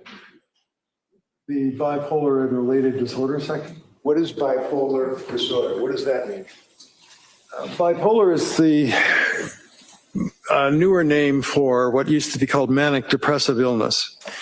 It describes an illness where people's moods go up, which is the manic phase, and then go down, which is the depressed phase. There are different categories of bipolar disorder. Bipolar 1 is the most serious. Bipolar 2 disorder also has similar fluctuations of mood, but in both cases of bipolar disorder, most people spend more time being depressed than they do being manic. Now, just tell me, what does manic mean? What does that actually mean? They feel usually euphoric, that they don't have, They're up? you're really up. Okay. You're extremely optimistic. You might spend a lot of money foolishly, but you wouldn't worry about that because certainly you're going to win the lottery. You can just feel it. So there can be psychotic thoughts along with bipolar mania, unreasonable expectations. Like I said, that you are destined to win the lottery, or in serious cases, you can believe that God is speaking to you and has appointed you to do some special thing in life. How about excessive cleaning and, let's say, divesting oneself of personal property, cleaning garages, things of that nature? There was talk in the records of an episode where Miss Clancy and her husband cleaned out the garage, but it was difficult to tell from the records whether or not that represented what we would call a hypomanic episode. Exercise. Was there a lot of references to exercise? There were a lot of references to exercise, and exercise can be a very useful thing.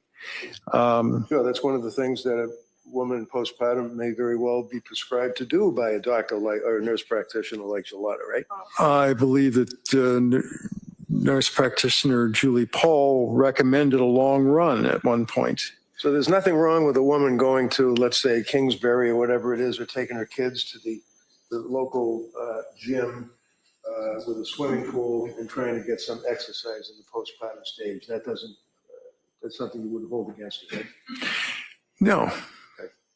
Now, how about, are you aware that within a very short period of time after she had baby Callan, that she actually ran a road race?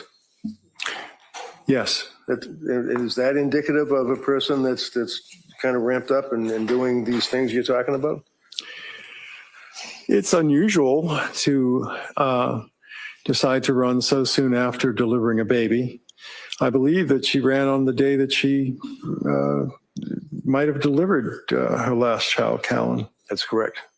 So during the month of December, in your review of the records, would you agree that her symptoms that she has related to the doctors that were there to help her, they basically increased, did they not?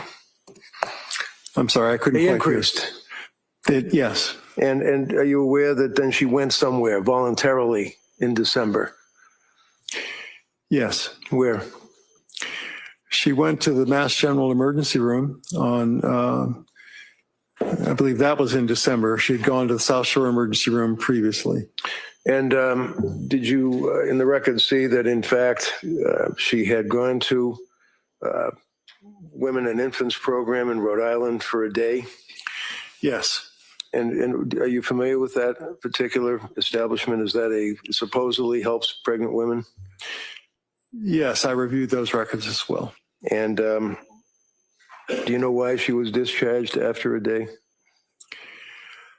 The records stated that they thought that she was having complications from medications more than she was suffering from postpartum issues, and therefore was not a good candidate for their program. And this was after getting there at 8 a.m. and leaving there around 4 o'clock in the afternoon, right?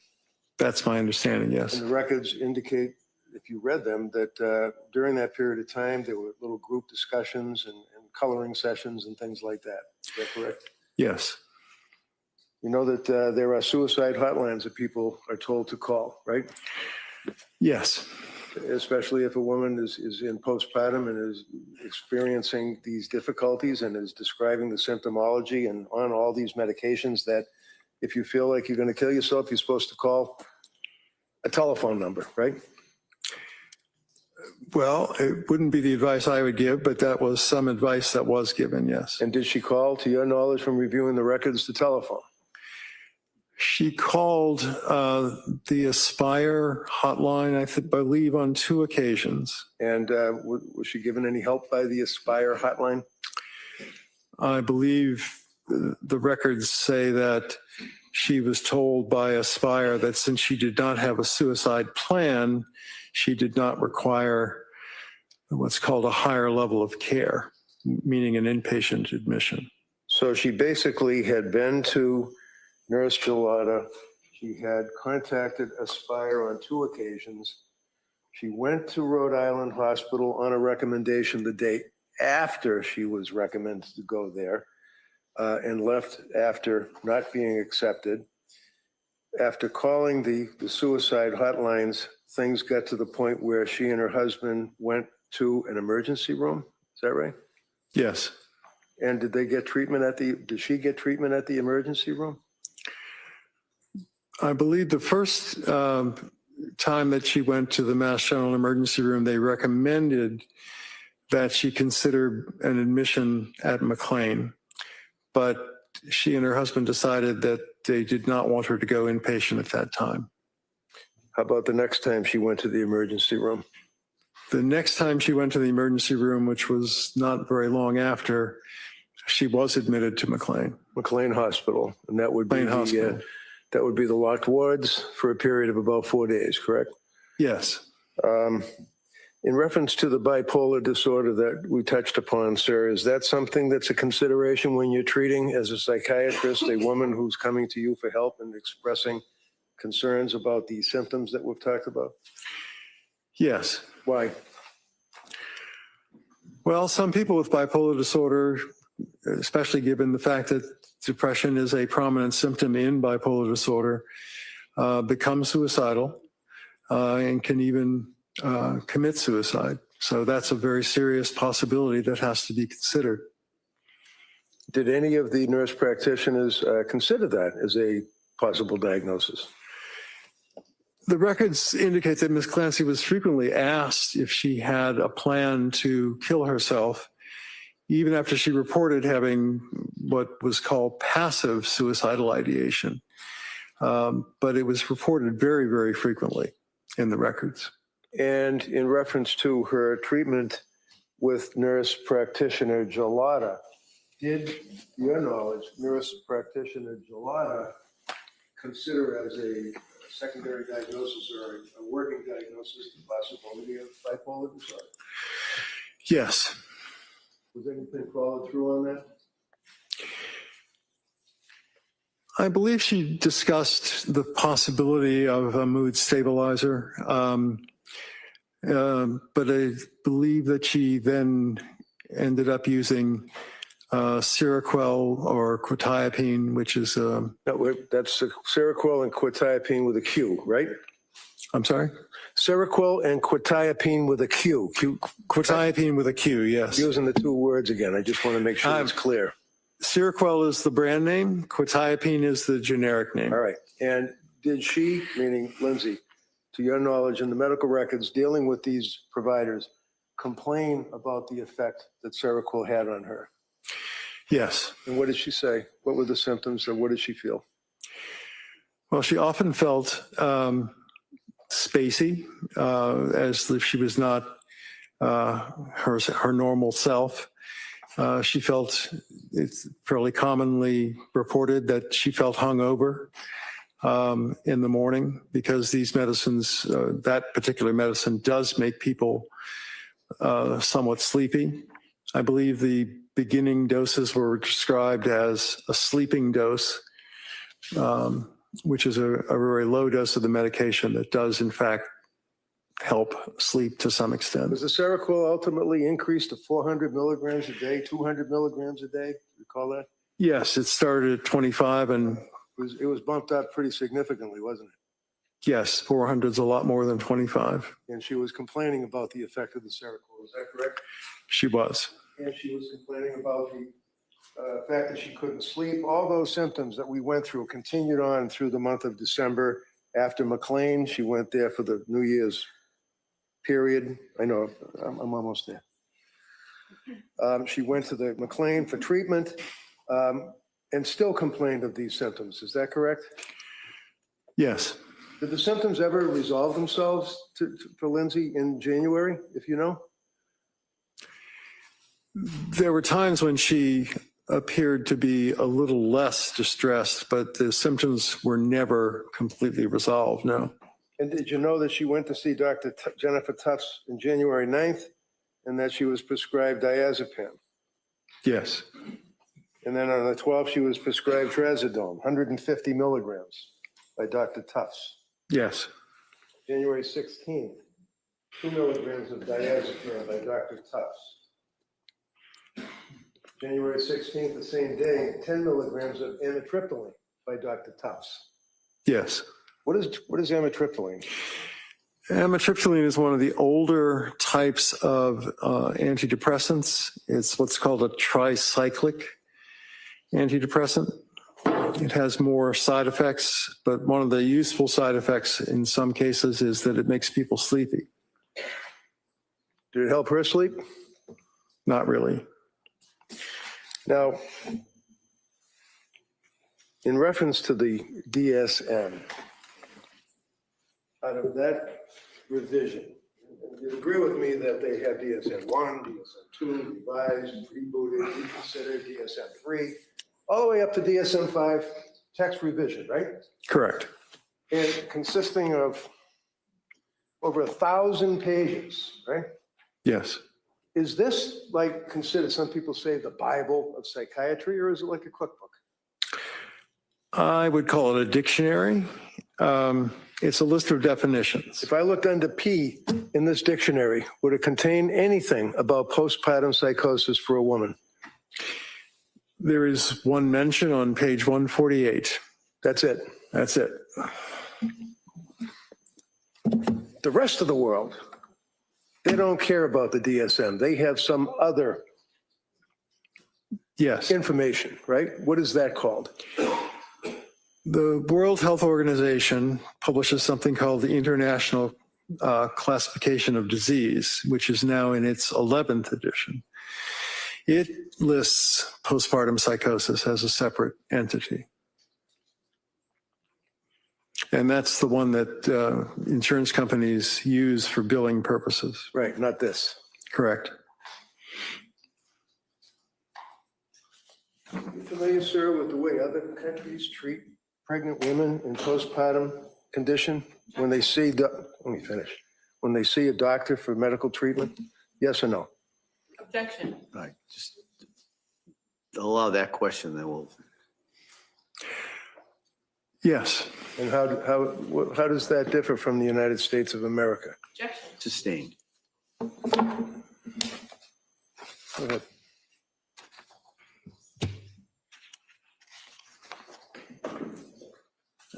Como?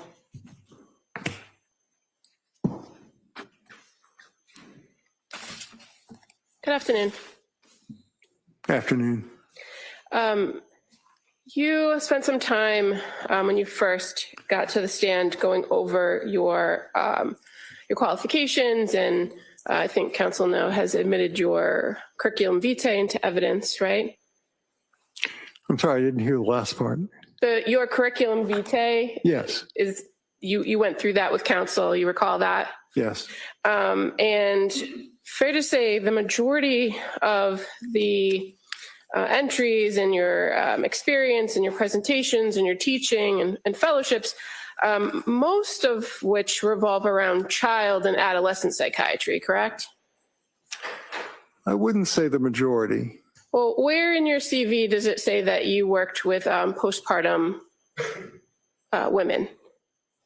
It doesn't say that specifically. Okay, so your testimony is that back in 1983 when you were at the, what was it, the Massachusetts, sorry,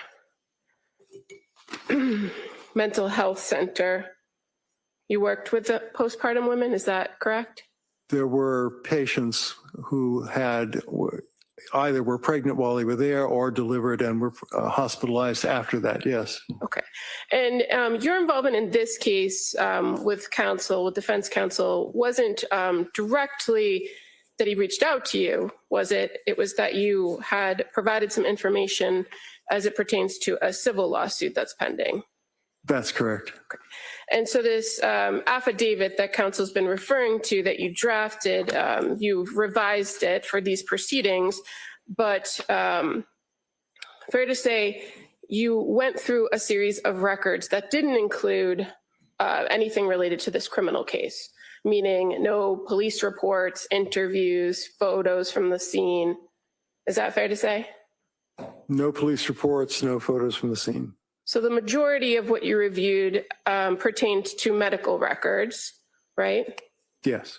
And in fact, you cite too in your affidavit a New Yorker article for facts. Yes. That's where you got most of your facts, is from a New Yorker article. No, I also spoke to Mr. Clancy. You spoke to Mr. Clancy? Yes. Is that in your affidavit? Well, you have it before you. Can you point to a paragraph where you indicate that you got a report directly from Mr. Clancy? I don't know if it's in the affidavit. Okay. But I did interview Mr. Clancy for 90 to 100 minutes. Now, in relation to kind of going through the medical treatment, you indicate that the defendant reported that she was hesitant about taking medications. Do you recall that in paragraph 11? Yes. But you're aware that she sought out a psychiatrist, not a therapist, not a psychotherapist or a psychologist. She sought a psychiatrist as her first contact in the postpartum period, correct? Correct. And psychiatrists presumably prescribe medications and don't necessarily offer psychotherapy, do they? Well, all psychiatrists are trained to do psychotherapy to some extent, at least. But yes, they can also prescribe medication. And through the records, you learned that the defendant did have reactions to low dose of Zoloft. And your testimony is that a blood test would have helped. Is that your testimony? Yes. So a blood test that's about 4 or 5 months postpartum, how is that going to help prescribers? Well, the blood test I was thinking of was you could do a level of the antidepressant in her blood, and that would tell you whether it was average, expected given the dose, or too high or too low.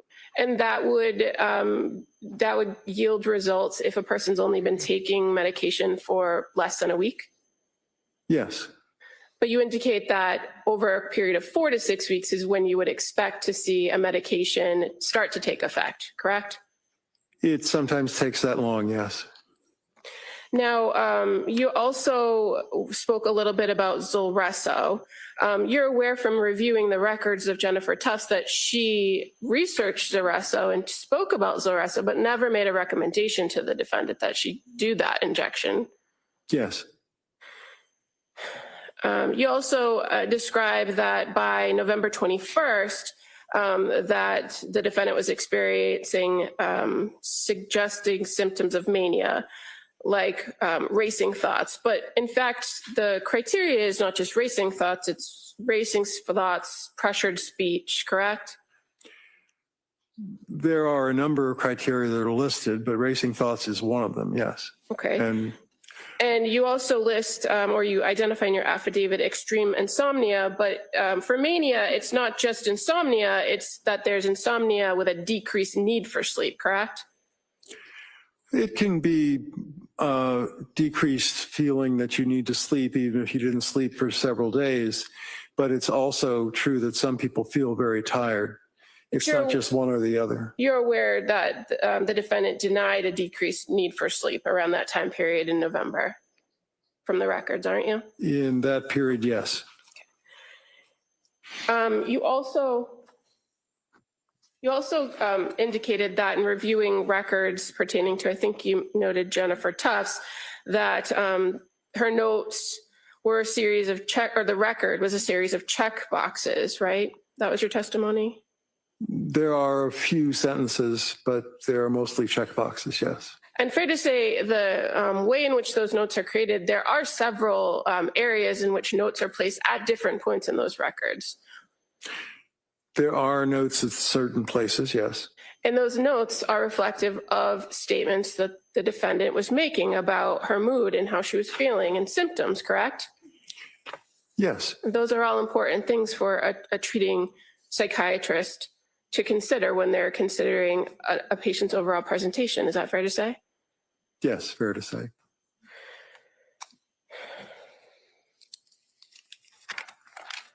Now, you also referenced in your affidavit that the defendant had reported that she had these increased symptoms with Zoloft and didn't sleep for 48 hours after increasing the dose. Remember that in the record? Yes, from 25 to 50. And you didn't review any police reports to identify that there were only 7 pills missing from that bottle of sertraline, did you? I did not review a police report, no. So if a person takes 7 pills over 1 week period at 25 milligrams, how do they increase the dose without more pills missing from the bottle? Well, I believe if you took 3 or 4 pills for a few days of 25, then you still would have enough pills to take 2 25s and increase the dose to 50. Right, but if a prescription reads that if 30 are filled and only 7 are missing from the pill bottle when it's located months later, then if you've taken 7 pills, you've taken 1 pill each day, correct? Not necessarily. I believe that she stopped taking the medication rather quickly. And I'm not sure which pill bottle you're discussing because, as you said, I didn't review a police report. Okay.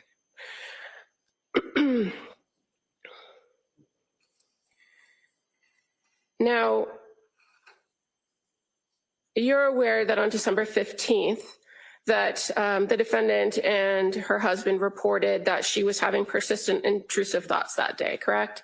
Yes, And that's the day she first presented to Mass General Hospital. yes, And you're aware that Mass General Hospital is directly affiliated with McLean Hospital, right? they are affiliated, yes. And that she was advised to go to the inpatient program and she chose not to go. Yes. From reviewing the records, did you see how Letitia Dukes, a social worker or a mental health worker, excuse me, from the South Shore Perinatal Behavioral Health Clinic had previously had discussions with the defendant about going to women and infants before her presentation to the Mass General ER on December 15th? Yes, And she didn't in fact go to that program until December 20th. Is that fair to say? yes, Now, you also mentioned in your review of the medications, lamotrigine. You recall that? yes, And that was a medication that was prescribed to the defendant in December of 2022, correct? correct. You're aware that she never took lamotrigine. I believe that's what she said, yes.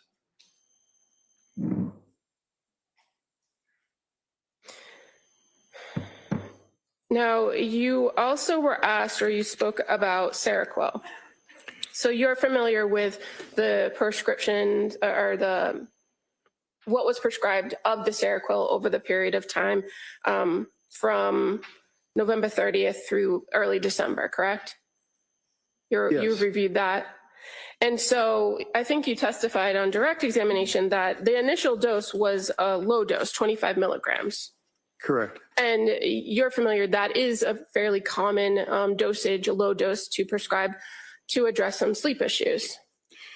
It is, yes. And you're aware that for people who are suspected or have bipolar disorder, that the levels of prescribed are generally much higher than 25 milligrams, right? Yes, they would be. They could range anywhere from 100 milligrams to up to, what is the range, if you know? It would go up to 800 milligrams.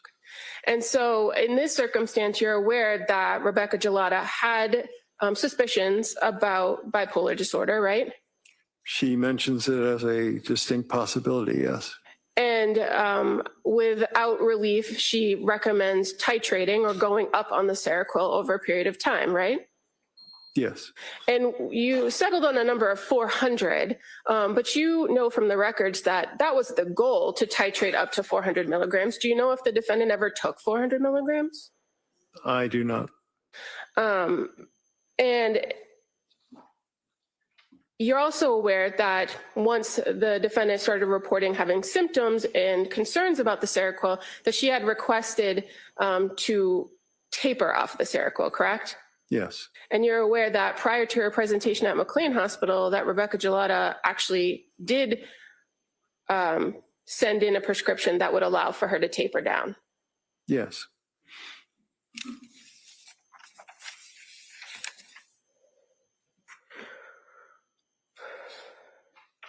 And when the defendant was admitted to McLean Hospital on January 1st, she was already on a taper plan, meaning she had gone back down to approximately 100 milligrams per night. I believe she was, yes. And that at McLean, they further immediately started to reduce the dosage with each night. I believe that was the plan at McLean, yes. So the first night she was there, she went down to 75 milligrams, correct? I believe that's correct, yes. And then by the time she was discharged, she was at 0. Yes, and they were talking about the amitriptyline. Well, did she leave McLean Hospital with a prescription for amitriptyline? I don't know if she left with a prescription, but it was discussed in the records that they recommended that. And as of January 12th of 2023, you're aware that the only active prescriptions for the defendant were for amitriptyline, right? Yes. And Valium as needed and trazodone. That sounds correct, yes.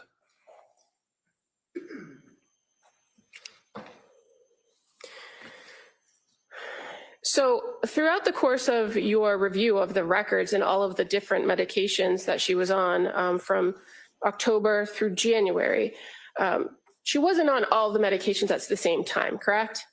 No, not at the same time. And it's fair to say she was only on maybe 3 medications at one time. 3, there might have been 4 at one point, but yes. And she had expressed particular medications that she wished to return to, like Ativan at some point, correct? She was quite ambivalent about Ativan and talked a great deal in the records about being worried that she was addicted to it. But Ativan tended to work for her, correct? It made her feel less anxious. Yes. And she actually described that at certain points to the providers that when she felt intrusive thoughts or she had a bad experience, that she took the Ativan and the thoughts were gone. Didn't she not? I'm not sure that she said the intrusive thoughts were gone, but she would feel less anxious when she took it. And as far as your conversations about hallucinations and auditory hallucinations, you indicated that at some point, or at points, I think was your testimony, that the defendant did hear a voice. But you're aware that she never reported to Jennifer Tufts that she heard a voice. She did not. She never reported to Rebecca Gelada that she heard a voice, did she? She did not. She never reported to Letitia Dukes that she heard a voice. She did not. And the only time she's ever said that she heard this voice was on January 24th of 2023. Is that fair to say? Correct. Thank you. Nothing further. So when the district attorney asks you whether or not Lindsay, after all the symptoms that we've already gone through, told Rebecca Gelada that she heard a voice, told Dr. Tufts that she heard a voice, and denied that she heard a voice, would you agree that there are reasons that a woman would not tell the doctor or minimize their symptoms out of fear? Yes. What kind of fear? Fear of what?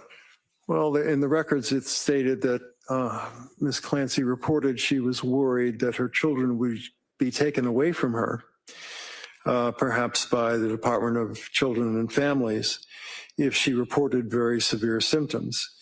The other thing is, as a health care professional, boards of registration sometimes take a dim view of people who have been in treatment for certain psychiatric illnesses.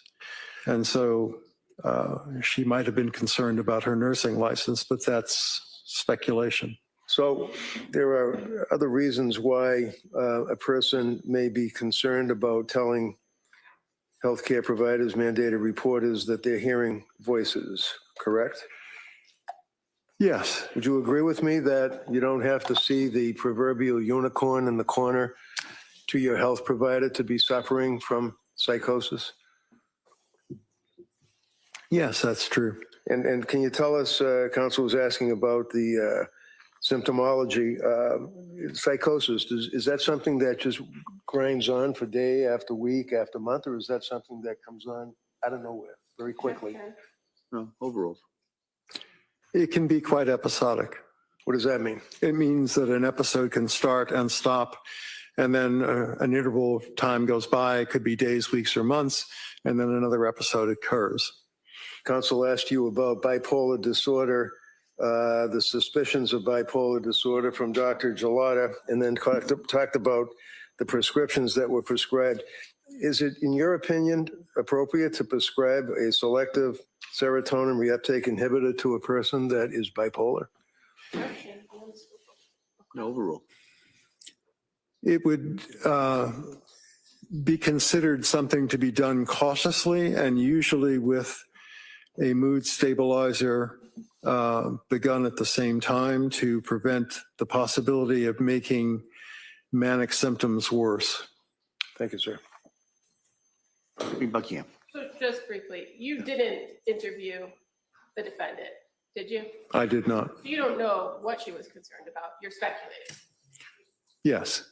And for a person who's begging for help, wouldn't it be important to be honest with the providers about what you're feeling, seeing, and hearing?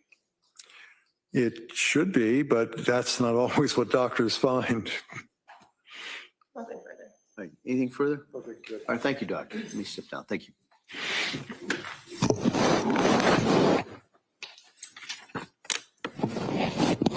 Could I see a sidebar again, scheduling?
All right.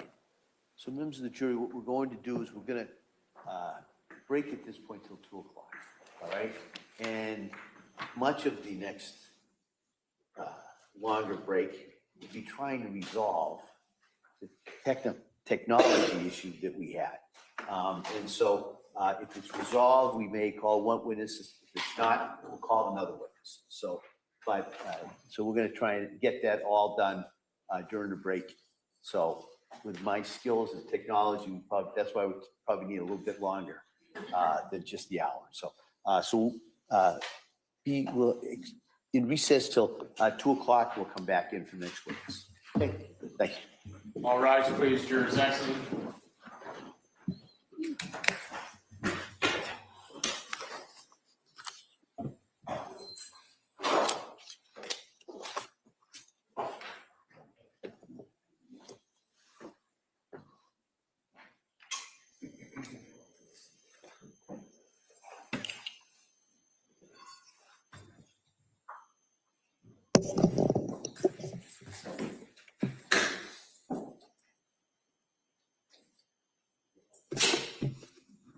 Sure, so that's the quorum. All right, so council, anything we need to discuss before the break?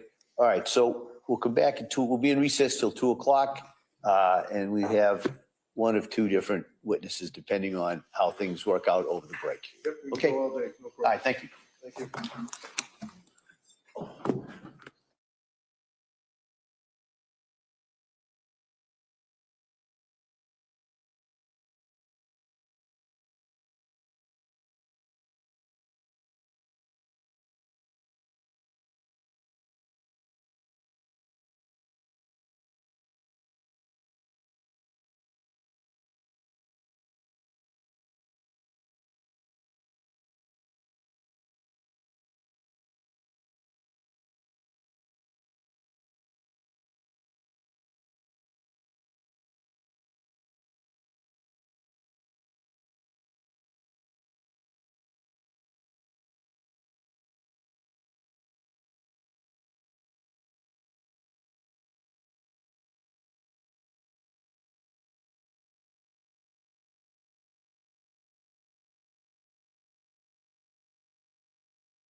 court is back in session. You may be seated. Your Honor, the motion of the right of the transaction matters Commonwealth versus Lindsay Clancy, all parties are present, excluding the jury. All right. Counsel, we all set? Yes, All right, ready for the jury? yes. Okay, yeah.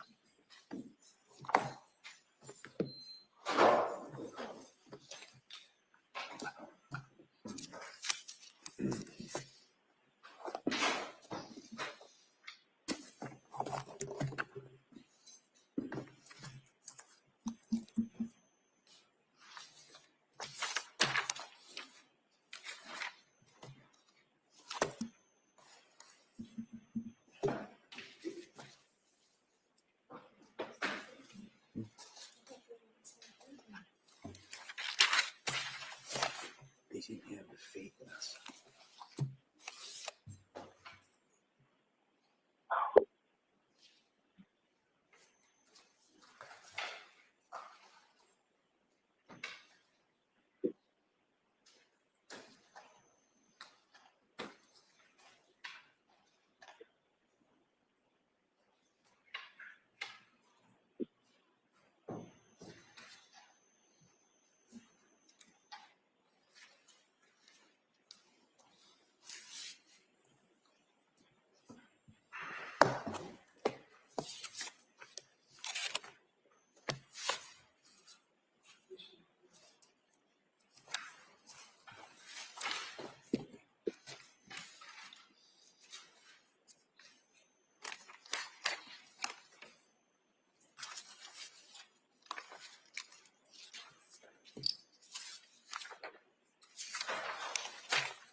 All rise, please, your entering.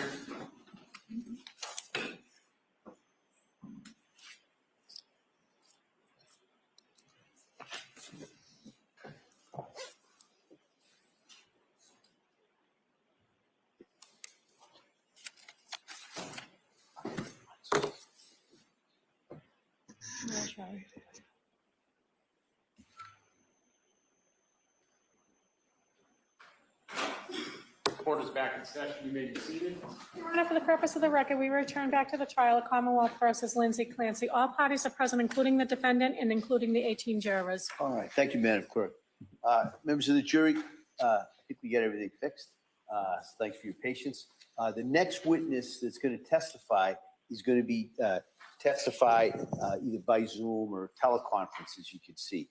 I just want to tell you, this witness will be under oath, and you can consider her testimony the same as if she was testifying here live. Okay? All right. Mr. Rankin. Yes, thank you. May I swear her in? Yes. Dr. Laprasado, please raise your right hand. Do you solemnly swear that the testimony and the evidence you shall give to the court and the jury in the matter now pending between the Commonwealth and the defendant at the bar shall be the truth, the whole truth, and nothing but the truth, so help you God? I do. Thank you. Counsel. Good afternoon, Doctor. Can you hear me? You're a little echoey, but I can hear you. Okay, I'm just standing in the corner here so that everybody can hear you. Tell us your name and spell your last name, please. Dr. Elizabeth Laposata, Laposata. And fair to say that you have some issues that require you to speak to us today by Zoom rather than appearing in person as you intended to do. Is that correct? Yes, that's correct. Okay. Tell us what you do for work, Doctor. Well, I'm a medical doctor, board certified in anatomic and forensic pathology. So I have an active practice in forensic pathology where I review cases to understand how people get injured or how people die. And how can you tell us your educational background? Certainly. I graduated from Bucknell University in 1975, cum laude with honors in biology.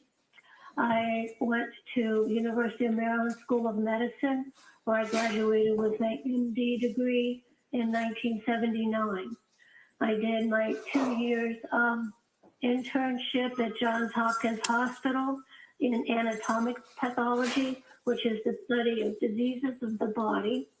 Then I trained in St. Louis, Missouri with a fellowship in forensic pathology, which is understanding causes of death and how trauma affects the body. Do you hold any board certifications or any licensures in that field, Doctor? Yes, in 1983, excuse me, I sat for my board exams and became board certified diplomat of the American Board of Pathology in anatomic and forensic pathology. And tell us your work history, if you would, please. Certainly, since I became board certified in 1983, I've had faculty positions in St. Louis University School of Medicine, where I also was the assistant medical examiner for the city of St. Louis. I then moved to Pennsylvania, Philadelphia, where I ran the autopsy service at the hospital of the University of Pennsylvania. Had a faculty appointment there, a research lab, and I taught forensic pathology to medical students. I was also a city of Philadelphia medical examiner. After that, I was a assistant medical examiner for the state of Delaware. And in 1993, I was selected to be chief medical examiner for the state of Rhode Island, which was a position I held until 2005, when I started my independent consulting practice. So you've been an independent consultant, testifying in courts and working on cases since 2005? At my own business, yes, and certainly testifying on cases before that as medical examiners employed for the city of St. Louis, the city of Philadelphia, and the state of Delaware, and the state of Rhode Island. Okay, and now you're independent on your own, as it were, correct? But I am, as it were, yes. All right. Now, did I reach out to you on the case of the Commonwealth versus Lindsay Clancy and ask if you would help us out by looking at the discovery of the case? Yes, you did. And you're here to testify today. Can you tell the jurors what you actually reviewed as a basis of your opinion for your testimony? Certainly. I reviewed medical records, and I have a list here on Dawson Clancy. I reviewed the Office of the Medical Examiner entire file.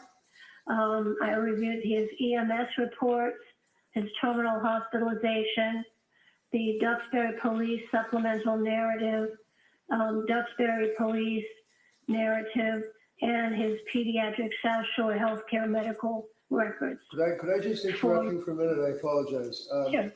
Just in the interest of time, rather than going through every single, let me ask it this way. Did you look at police, Okay. Did you look at police reports? Yes, Did you look at grand jury minutes? yes, Did you look at medical records for Lindsay Clancy? yes, I did. Can you tell the jurors what medical records you looked at? For Dawson Clancy? No, for Lindsay. I looked No, not Dawson. For Lindsay Clancy. Oh, yes, I looked at her South Shore medical records when she was admitted on the evening of January 24th. I looked at her Brigham and Women's Hospital records, photographs that were taken of her and published in her hospital records. I looked at the Department of State Police Crime Laboratory Toxicology report, crime scene photos of the bedroom, the outside of the house, crime scene photos, approximately 500 of them, grand jury proceedings, and photographs of the round exercise band. How about medical records? Did you review medical records pertinent to Lindsay and her treatment by healthcare providers in 2022 into 2023? Yes. Can you tell us what records you looked at? Well, I looked at her records from the post-injury records from South Shore Hospital, where she was first transported after she was found in the backyard of her house. And then I looked at her hospital records where she was transferred from South Shore Hospital to Brigham and Women's Hospital. Excellent. Doctor, in the course of preparing for your testimony here, did I direct you to a gentleman, Mr. Drake, and ask him for help putting together a little diagram to illustrate your testimony? Yes, you did. Mr. Jeffrey Drake Graphics, Yes. under my direction, we put together some illustrations. And Your Honor, could I, we all know what to do. Could I offer this now? If you want to, is there any objection? Just the prior Other than, questions. yeah, so same ruling, that may be admitted. Do you want to pass out those? Sure, that'd be great. Yeah.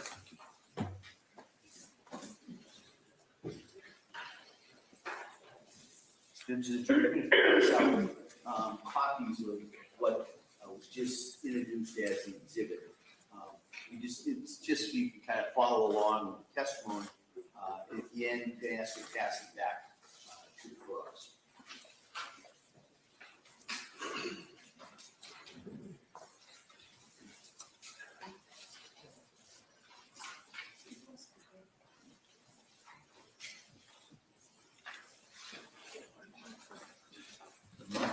Mark that. 281. Thank you.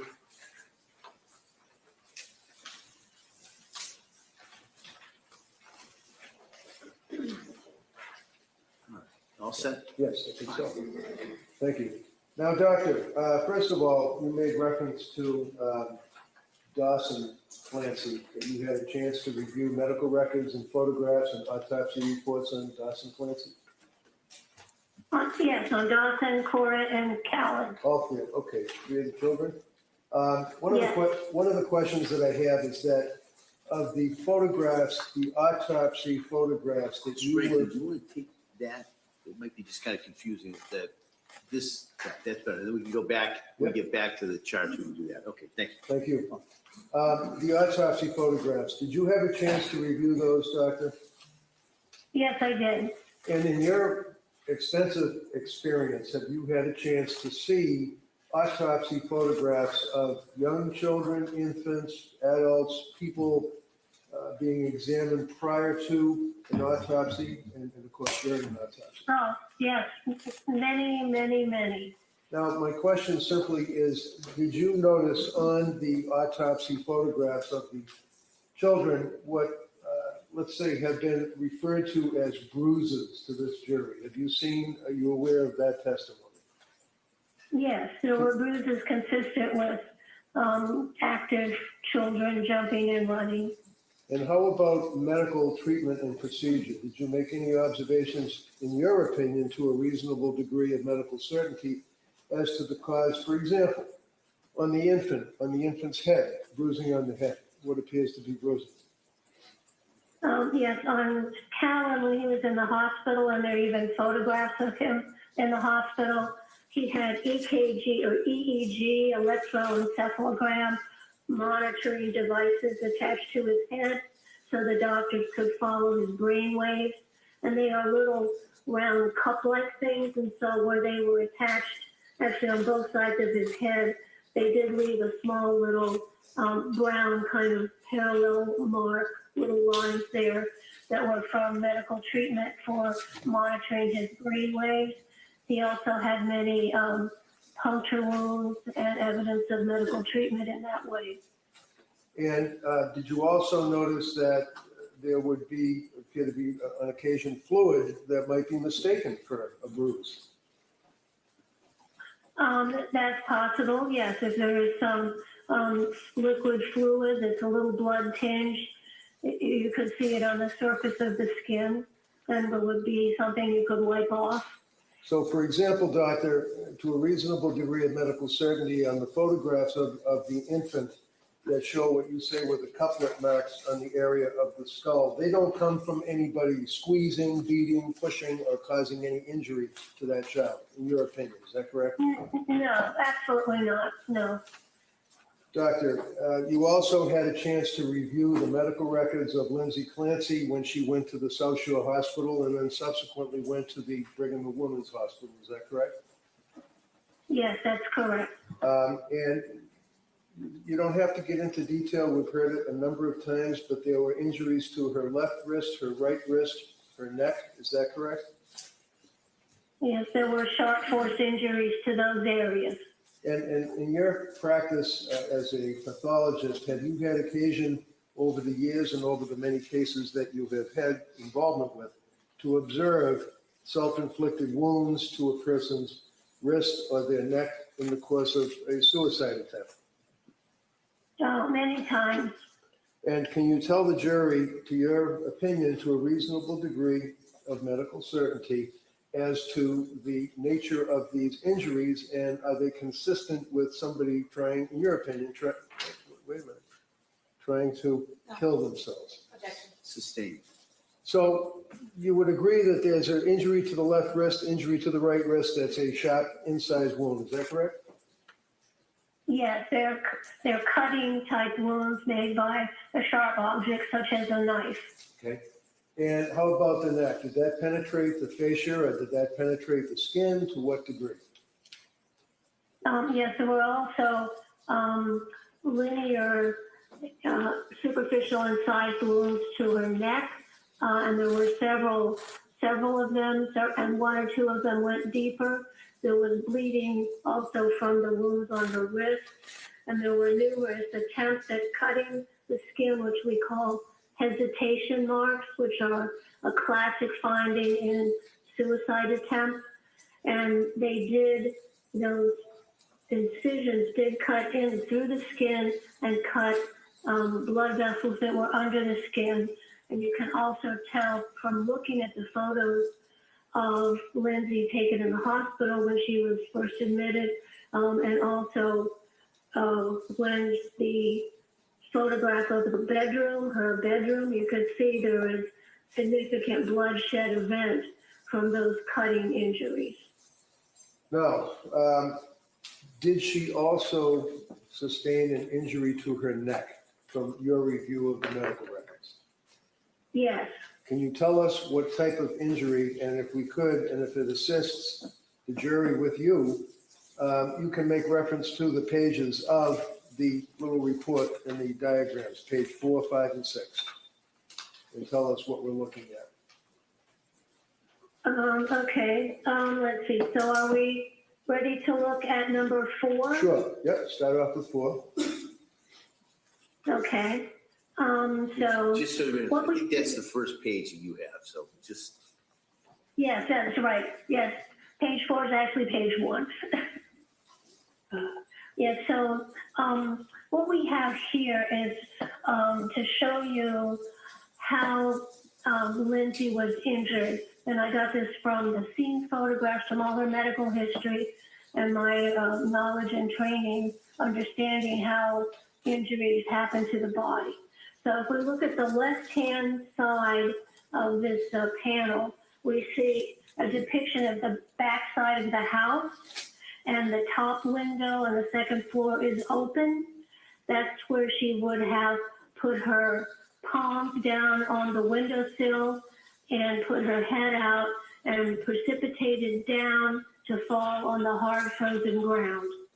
During her fall head first, she had cuts on her wrists, which were bleeding, and her coming head down on the side of that building would then transfer some of that blood onto the side of the building, which was found in the scene photograph. She then hits really head first, and as her body descends that 13 or 14 feet. And if you look at the, so she really did a free fall dive head first. Then if you look on the right upper 2 diagrams that just show a skull, this illustrates the forces then that were applied to Lindsay's head from hitting the ground and then her head bending a little bit. And what she got from that is what we call a characteristic burst fracture or a Jefferson fracture. And this is a fracture that we see with people who hit their head head on, like if they've taken a dive into a swimming pool and they hit their head on the bottom. It's a classic finding in people who have energy applied to the falling head. And what it does is that it takes the first cervical vertebrae, which kind of looks like a donut, as you see up there in the middle, and it squashes it. The base of the skull then squashes that. And then like a donut, it kind of spreads it out. And she had 6 or 7 fractures of that cervical vertebrae. Number 1, the ring of that. And the fractures I have pointed to there with arrows. So that is called the characteristic Jefferson fracture from hitting your head, the top of your head, in a dive first position. So you could also describe it as a bursting type fracture. But you don't get any spinal cord injury from that because the area, the hole in the middle is pretty big. So it just crushes down on the sides and fractures the ring around the spinal cord. So that tells me immediately that she landed head first and went down the window, went down head first. Then the energy is transmitted then from her head down her vertebral body, down the bony spine.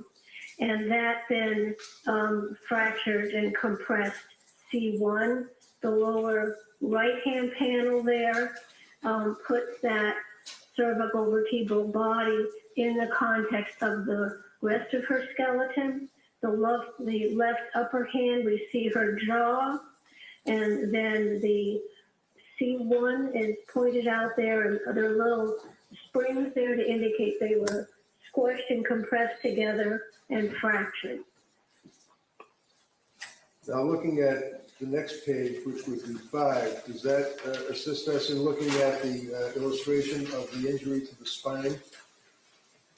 Yeah, so this is after her head hits, so she gets her head first, then there is some flexion of her body, and the energy from the impact is transmitted down her vertebral column. And what that did was it crushed the number of her thoracic vertebrae or vertebrae in the chest area, and actually made thoracic vertebral body T5 be compressed and move over the top of the lower vertebrae, and that is what injured her spinal cord. In the right-hand panel there, the yellow tube coming down is the spinal cord, and the T thoracic vertebral 5 and 6 is pictured there, and you can see that her whole spinal column was compressed and it moved forward and out of place, causing her spinal cord injury.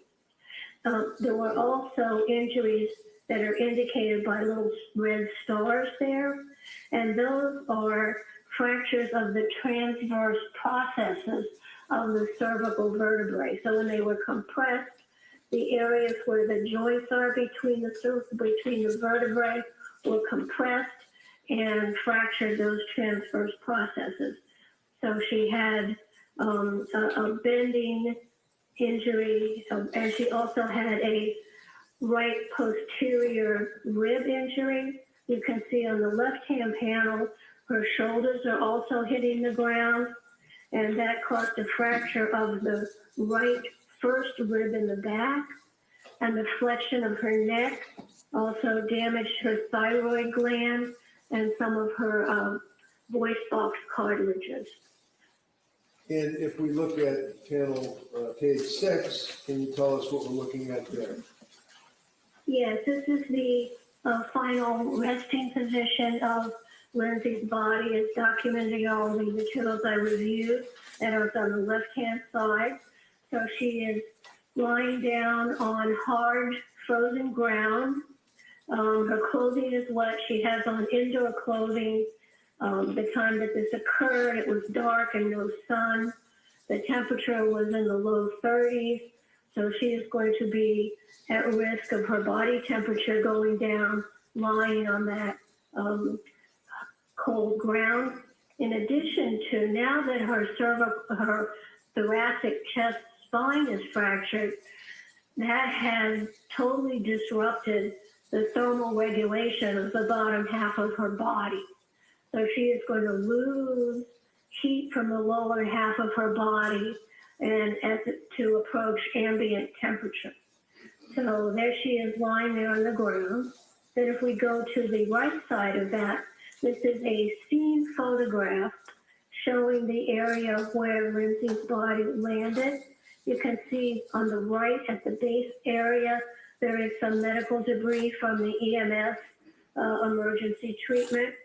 Then circled in or put in a red square is a little bit of snow that has some blood on it, which would correspond to her position lying down as we see it in the left-hand side there. And up in, sorry, go ahead. Okay, then the last bit here is a X-ray of Lindsay, which was taken in early February after she had surgical stabilization of her fractured spine. So this is looking at the side of her, and you can see the hardware, which they look like little golf tees going to the left side. So this is the surgical metal hardware that was placed in her spine to open up and align her spine to try to preserve any function that was still available. Now, doctor, when she went to the Brigham and Women's Hospital, were you reviewing the medical records and able to discern that she actually coded as a result of her injuries? Yes, she did. She was in spinal shock and hypothermia, and her heart did stop. And did you observe that there were, and I quote, massive blood transfusions to treat her at Brigham and Women's? Yeah, she lost a lot of blood around the muscles that hold the spine up because that was so damaged. So her hemoglobin and hematocrit and her red blood cell level was very low on admission. And the final question I have, doctor, is as it relates to the records, it showed that she had a core body temperature of 82 degrees as opposed to 98.6, which we're accustomed to. Can you tell the jury, in your opinion, to a reasonable degree of medical certainty, what does that mean and how did that happen? I mean, that's pretty low. Yes, that is low. That's like, 16 degrees below normal. And so her low body temperature came from lying on the hard frozen ground, which would be 32 degrees frozen ground. She had wet clothing on. So wet clothing is going to transmit the body heat into the atmosphere quicker than dry clothing. It was indoor clothes. She didn't have a big parka on. There was no sun at that time to keep her body temperature up. The ambient or the air temperature was around 30 degrees. She has a thin body. And also, most importantly, because of that thoracic spinal cord transection, she lost the ability to control her body temperature below that level. So that means all her blood vessels just dilate and they just lose heat to the atmosphere. Thank you very much, doctor. Attorney Sprague? Thank you.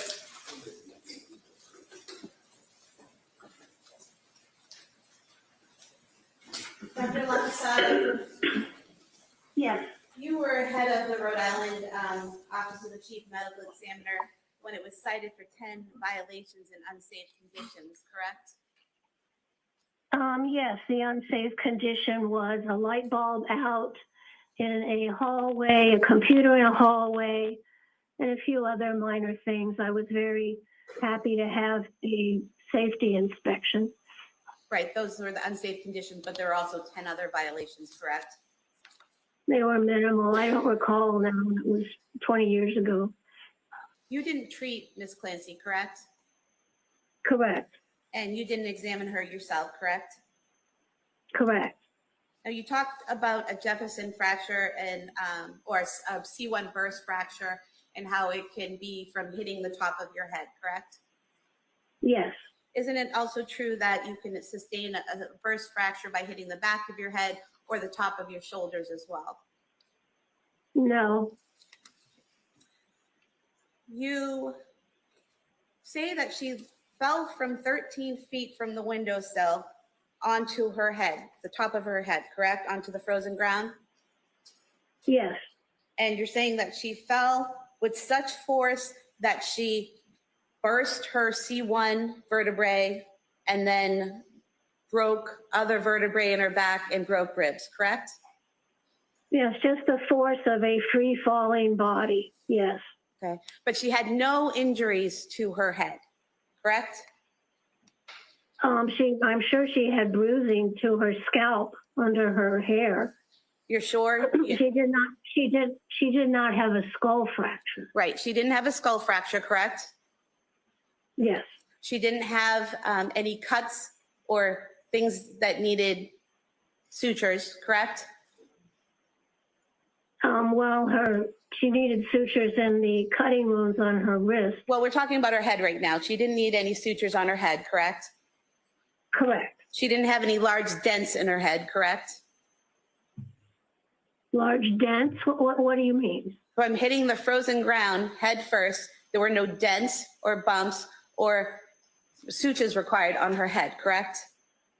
Her scalp was intact. The forces were transmitted to C1. So through her And head, a very common finding when you go head first and hit your head. so hitting the frozen ground, the icy frozen ground, not a bump or scratch or scrape on her top of her head. And then within her head, there was no brain bleed, there was no hemorrhaging, there was no injury into her brain itself. Nothing showed up on the CT scans, correct? Correct. Her brain was fine. Her skull was fine. I'm sure she probably had some scalp bruising under her hair. You're sure because that goes along with what you're guessing at how the fall happened, correct? You can't be sure because No. you didn't see the head, correct? You say No, you're I sure, can but be you didn't see her head. I saw the medical records and I examined all of those. I'm sure she had some bruise on the top of her head to the backside, as I showed in my diagram number 4. I'm sure there was some bruising on her scalp under her hair, but that was not a major concern at the time she was taken into the hospital. You keep saying you're sure there were bruises, that you're sure that there was this or that that's not shown in any photographs or medical evidence. So you're not sure, are you? You're assuming. No, I'm sure. Okay. Let me show you some photographs here. Excuse me. No, No, yes. and let me show you, I'm asking the questions. Let me show you some photographs go here. ahead. Let me show you some photographs of the defendant that were taken at the hospital of her head. Show me. Do we have sharing privileges on the computer?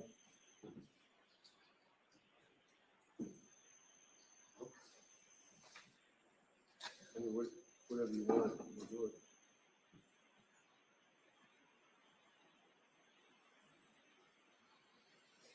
Showing you here, photo of the top of the defendant's head. No Yes, I see that. cuts, no swelling, correct? We just see her hair. There's no blood on the white sheet, correct? Well, I'm sorry, I couldn't hear what you just asked me. There's no blood on that very white sheet, correct?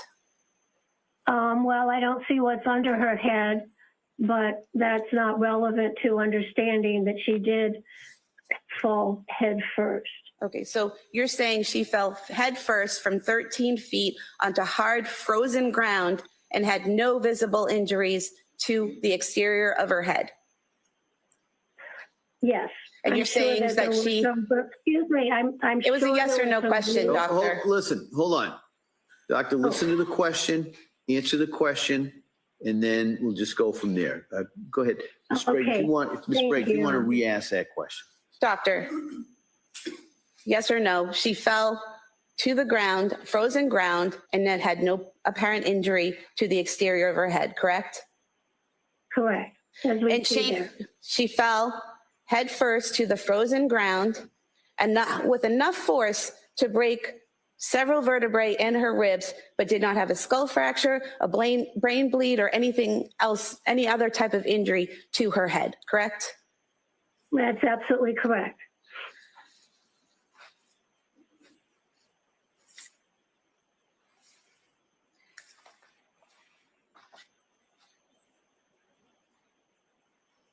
Move to put the photographs we were just showing into evidence. Any objection? All right, they may be admitted. 282.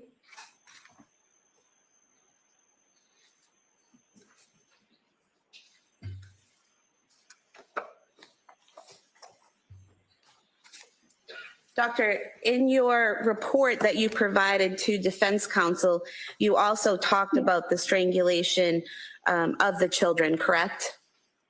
I did. And in your report, you wrote that it would have taken 5 to 10 seconds for unconsciousness to occur, correct? Yes. Okay.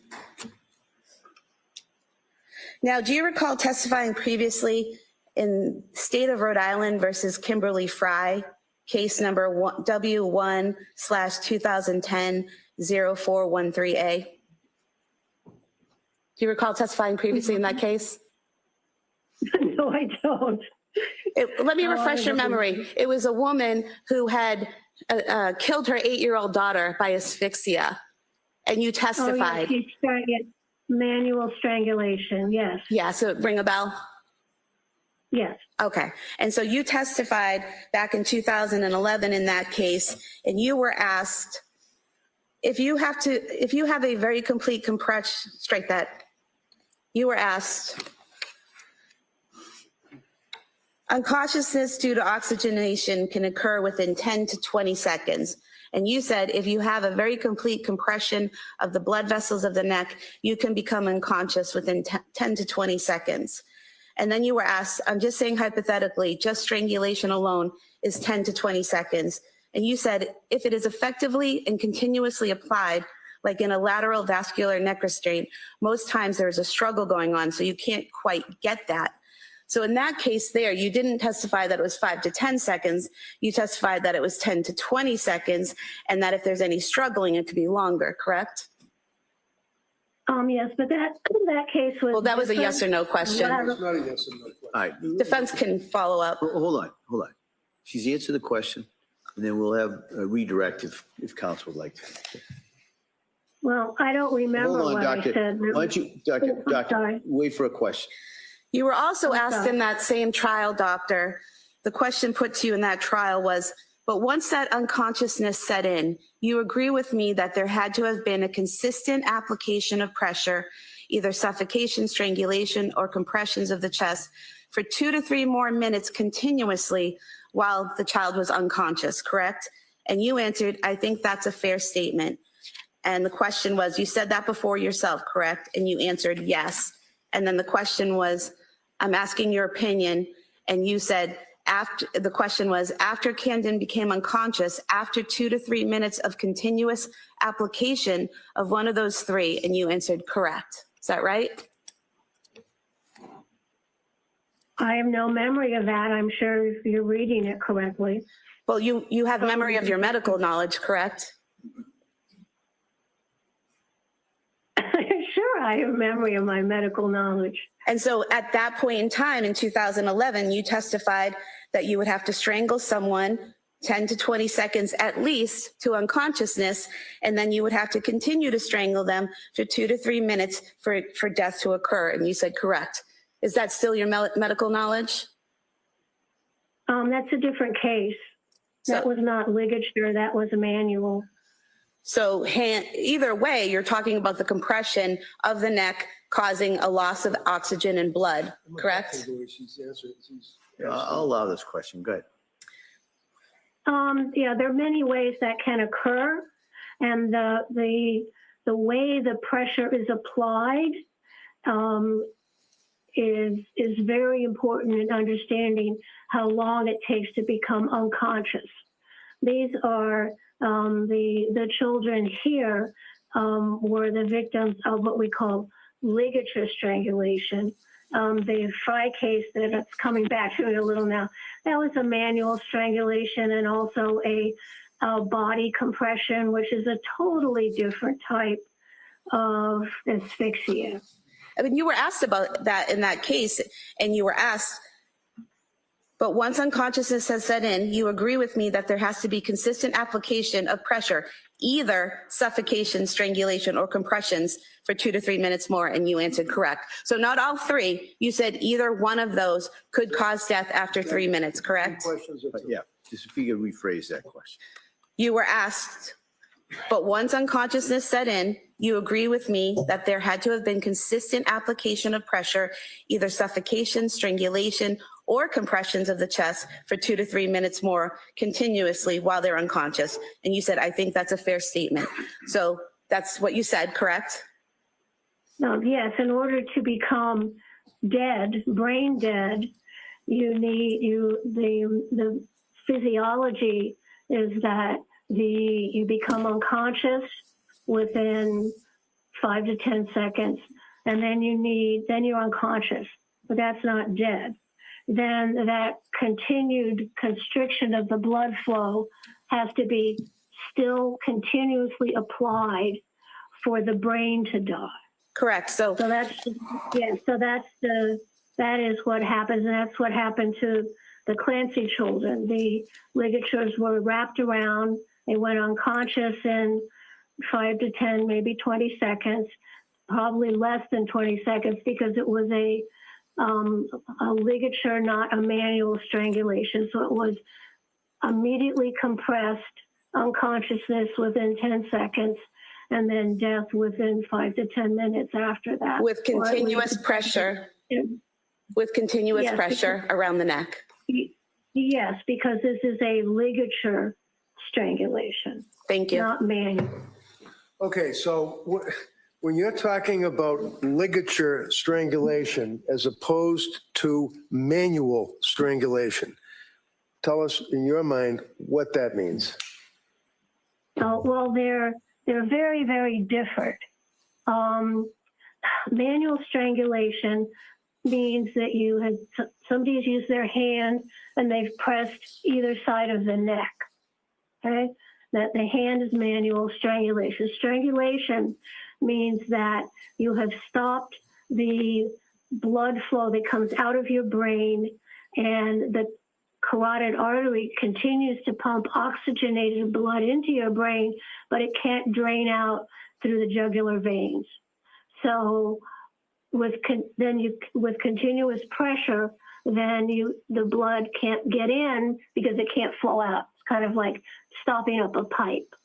And then so you go unconscious within 5 to 10 seconds, but then with continued pressure, your brain dies. So the difference between manual and ligature is that manual can be kind of an off and on thing. You may you have a jugular vein on either side of your neck.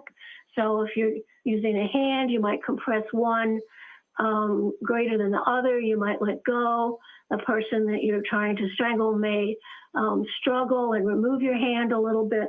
So it's a very different sequence of events to end up with brain death and asphyxia. Whereas wrapping a round loop resistance band, which is a ligature, immediately compresses those vessels. There's no coming off, there's no putting back on.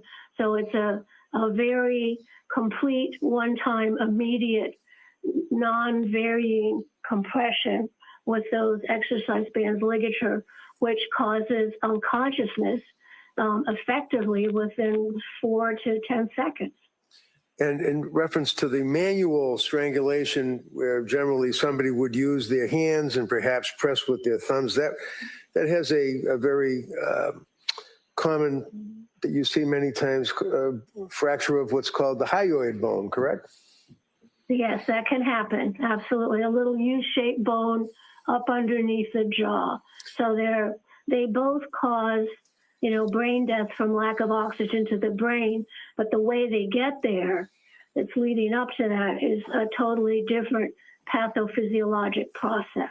So when counsel went through the Rhode Island case, whatever that name was, and was reading from a transcript and asking you questions about the time that a person through manual strangulation, and then she made reference to suffocation, she made reference to strangulation, she made reference to compression of the chest. That has nothing to do, in your opinion, with the ligature strangulation. Is that correct?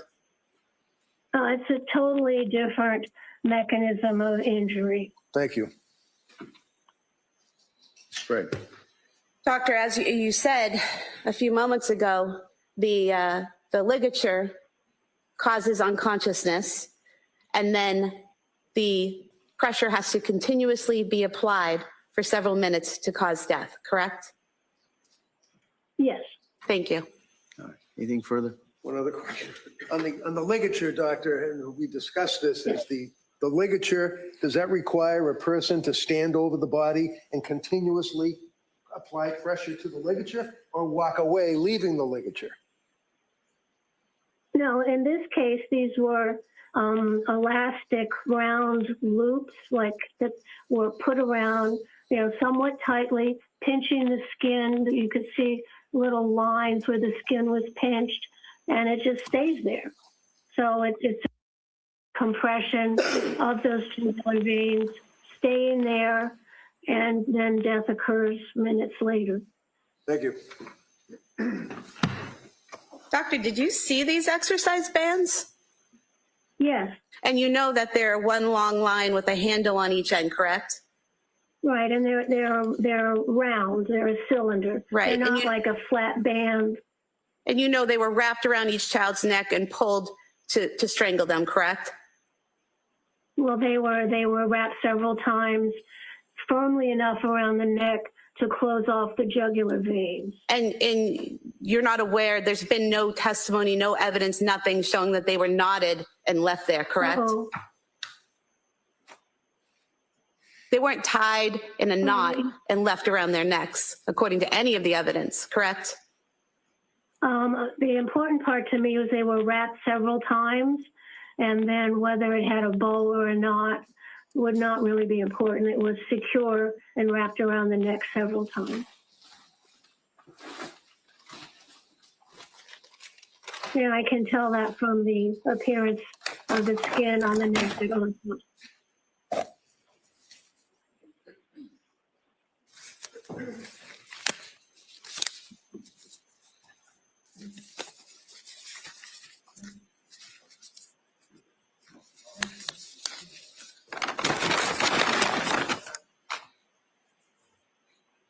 Showing you the band, doctor, wrapped around the child's neck several times and then left there.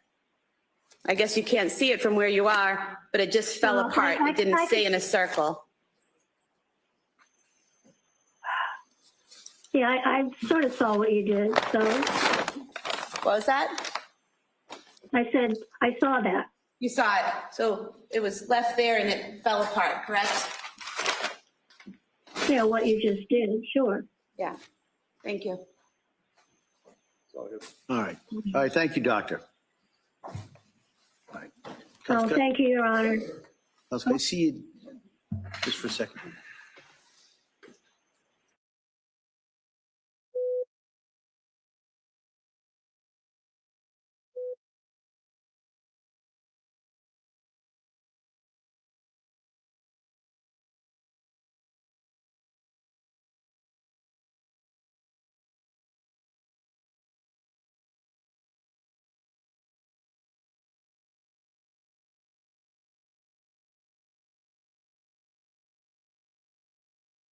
Short break to take the equipment down. It took us hours to get it up. Hopefully it'll take us about 5 minutes to take it down. So I'm just going to ask you a very quick break, and we'll bring it right back in. We'll call the next witness. Okay? All right. Thank you, Your Honor. Next thing. Garrett's leaving everything right on with here.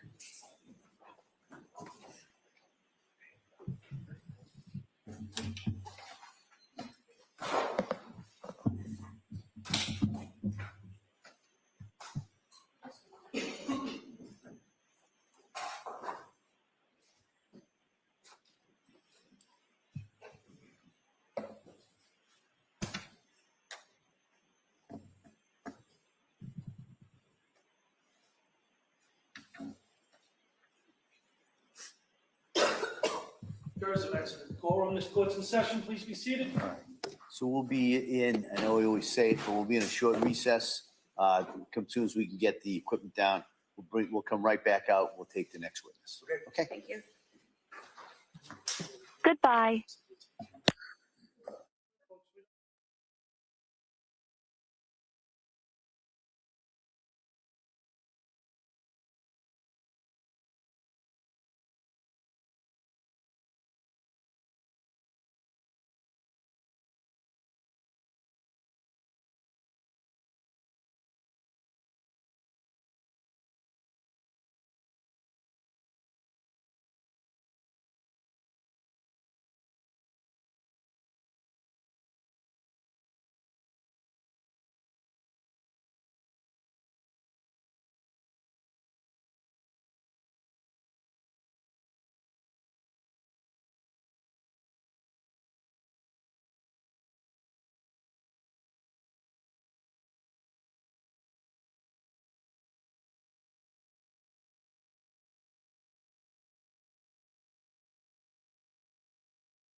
record, we return back to the matter of Commonwealth versus Lindsay Clancy. All parties are present excluding the jury. All right. Counsel, we ready for the jury? Yes. Okay. Yeah.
All rise, please, your center.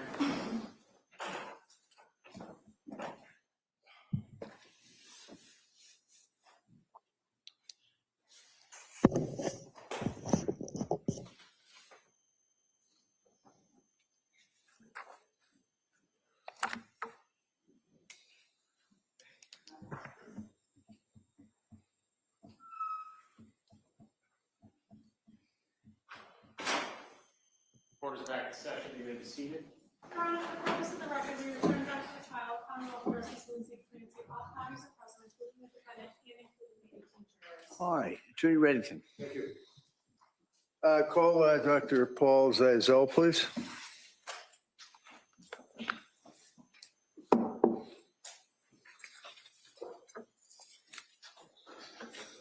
What happened is you saw this sort of testimony where you should get the jury and then you're having between the Commonwealth and the defendant. Should be the truth, the whole truth, and nothing but the truth. Thank you, sir. You may have a seat. All right. Good afternoon, Doctor. Good afternoon, Your Honor.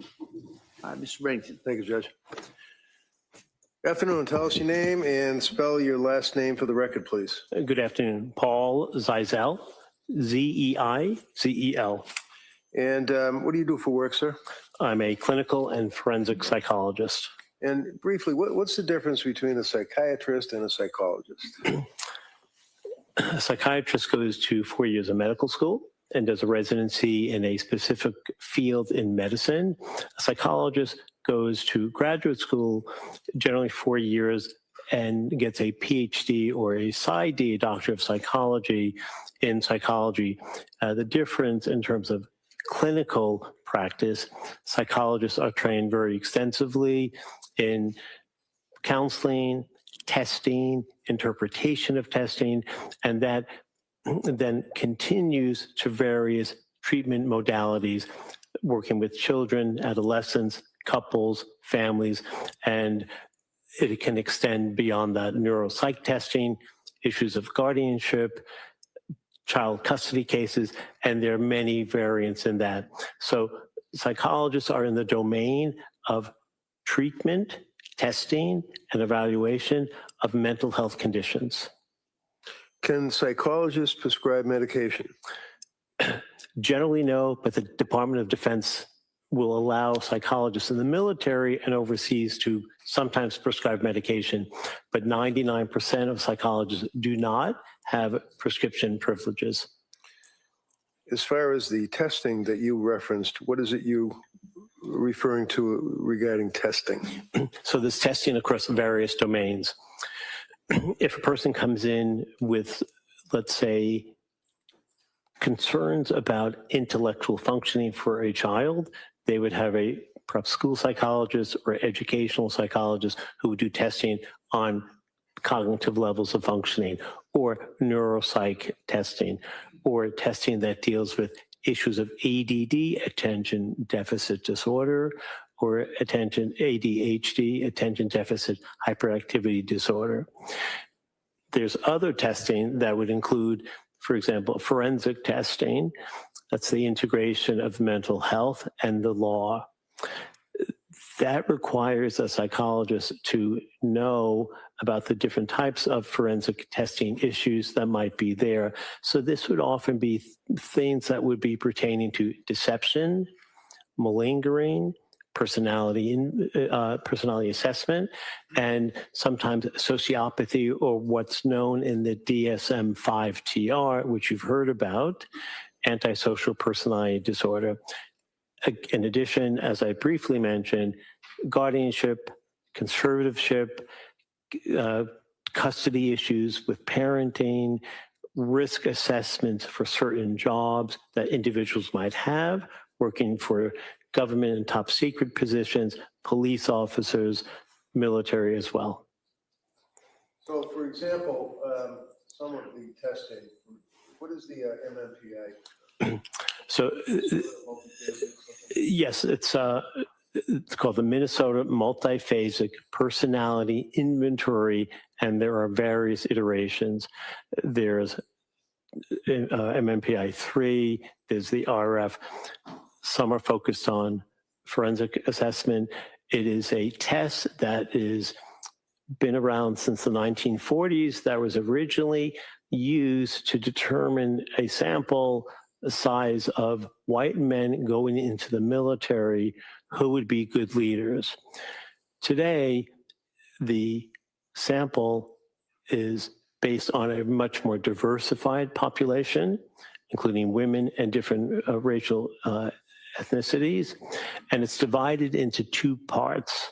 One part has what we call a validity and reliability scale and a lie scale. Validity. The lie scale, is that also referred to as the K scale? Yes, it could be considered part of the K scale, and it's whether someone is being dishonest with the test, but it will change slightly because people on some tests, psychological tests, will want to come across as faking good. Some people will want to come across as faking bad. Faking good would be a mother whose children were taken away. She would like to get them back, so she wants to come across as the healthiest person there is. Conversely, faking bad is someone seeking let's say, a workman's compensation claim, and they may have a tendency to exaggerate the nature of their injuries. So in this case, for example, forget about workman's comp, let's talk about a murder charge. If a defendant submits to a psychological test, such as the MMPI, and the interpretation by a psychologist of the results of that test, if the person wanted to pretend that they were suffering from a disease or defect, would that test ostensibly be able to tell the psychologist that? Yes. Was it MMPI administered by the government's doctors on this case to Lindsay? Yes. Did that have a K scale as to whether or not she was lying or exaggerating or malingering or trying to fake that she had some disease or defect? Yes, it had a case. And what were the results of the government's doctors' tests on the Minnesota multifaceted personality as it relates to the K scale? Objection. Yeah, can I see counsel over here?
So, Doctor, let me just, as we say, lead you a little bit.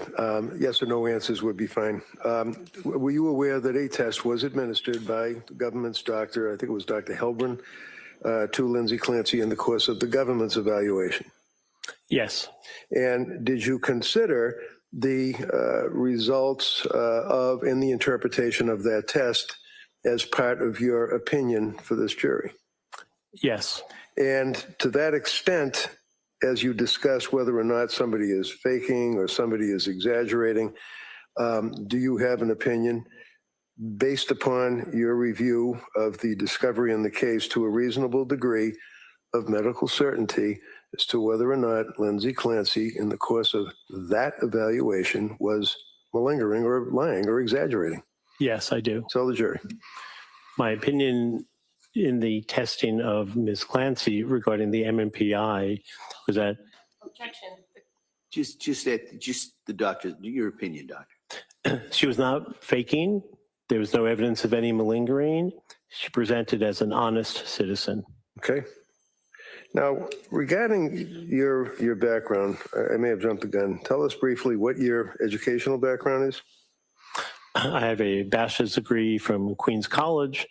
I have a master's degree from Harvard University and a doctorate in clinical psychology from William James College. And your career spans how many years, sir? I've been licensed for 37 years. And would you consider yourself to be a forensic psychologist? Yes, I do. And as you indicated, that's the interface between medicine and law. Is that correct? Forensic? And mental health and law, yes. Mental health and law, okay. In this case, your experience obviously is something somebody has to evaluate. Can you tell us your history as a psychologist? In other words, your experience that you've had in the field. Yes. Well, in the field, I have, as a forensic psychologist, been involved in over 1,000 cases, testifying for both the Commonwealth as well as for Respondents' Counsel. I testify more for respondents or defendants these days. I've been qualified in every court in the Commonwealth with the exception of Nantucket because I've not done any cases in Nantucket County. I have a small private practice. I have done work with governmental agencies, a psychologist for the DEA, Drug Enforcement Administration, and I've worked as a federal contractor, as a vendor overseas for the State Department in Afghanistan. How long were you in Afghanistan? I was in Afghanistan from November 2007 to roughly mid-February 2011. So for that 4-year period while you were in Afghanistan, what was the nature of your work? The nature of my work was basically the equivalent through the military, the analogies with the military as a combat psychologist. I was embedded in the field. I would do evaluations, what we call critical incident debriefings. And when there would be multinational forces, and in Afghanistan, it was the ISAF coalition, International Security Assistance Forces. That would be countries that were deployed over there: England, Germany, France, Spain, Italy, Portugal, Romania, Bulgaria, Australia, New Zealand, a total of 38 countries. I could go on, but I'm not going to. And I'd be loaned to various countries in different parts of the country to do debriefings after a critical incident, which would be what's called a TIC, T-I-C, Troops in Combat. I'd fly out, usually on a helicopter, do the debriefings of the people who survived those attacks, engaged in those attacks, and ensure that they were stable enough to continue and, if you will, fit for duty. I would also do evaluations on violence assessments, individuals who had problems maintaining their ability to function safely in a war zone where everyone carries at least one weapon, usually two, to ensure that they were able to be healthy for their work. And I would do various types of training and debriefing. I was also loaned out to other governmental agencies the U.S. Marshals, the FBI, the CIA, and with each of those agencies, there would be various issues that were necessary. People getting hurt, people killing individuals who attack them. And when that occurs, as one would imagine, there's great trauma that goes with that. And these people were not necessarily negatively impacted in the moment, but we would make sure that they were healthy enough to continue their work. If need be, if they were psychologically impaired, I would be involved in helping get them sent over back to Europe, to Landstuhl, Germany, sometimes to Dubai, and help with individuals who suffered themselves with issues back from the United States. So I would have to do death notifications with the military. I would help with issues of conflict with other soldiers and contractors and agencies, dealing with all the issues that one might expect could come up in various parts of a war zone. I was often sent to what are called FOBs. Those are forward observation bases, generally about 100 people, more or less, in those bases, multi-international. And I was also sent to COPs, COPs, combat outposts, very remote, in the middle of nowhere, on mountainsides where you walk up goat trails just to get to where your small base is. And the billets were often cots and tents that were erected on rocks and no electricity, quite remote. And I was on many, many dismounted patrols with the belief that having a psychologist or someone psychologically trained to deal with what it's like to be in a war zone would be therapeutic, if not therapeutic, explainable, and helpful. I did many of those events. At some point, did I ask you to become involved to some degree in this case, Doctor? Yes. Can you tell the jury when that was? I received a phone call from Attorney Reddington late in the evening on February 3rd, 2023. It was late because I was already in bed sleeping and the phone rang. It was about 11:30. And without getting into the details, did I advise you that I was representing a young woman by the name of Lindsay Clancy and that she was severely injured and she was in a hospital? Yes. As a result of that, what did you do? That next morning, I went to Brigham and Women's Hospital, went to the front desk where one would normally check in, and there was a woman there who I felt was a volunteer. I explained who I was.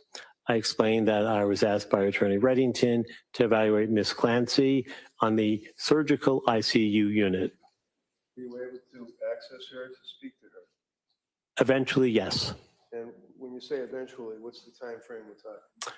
I was initially told I couldn't go. I had to wait 30 minutes. Attorney Reddington called the chief counsel of the hospital to enable me to have access to the unit where Ms. Clancy was staying. When was it that you were able to get into the unit to see her? 12:30 in the afternoon, What day? February 4th. So it would be January 24th, 7, so this is almost 11 days. later, right? Yes, You're also aware that I needed a court order to get you into the hospital. that's correct. And were you able to ultimately get in the hospital, go to the surgical unit, and meet with Lindsay?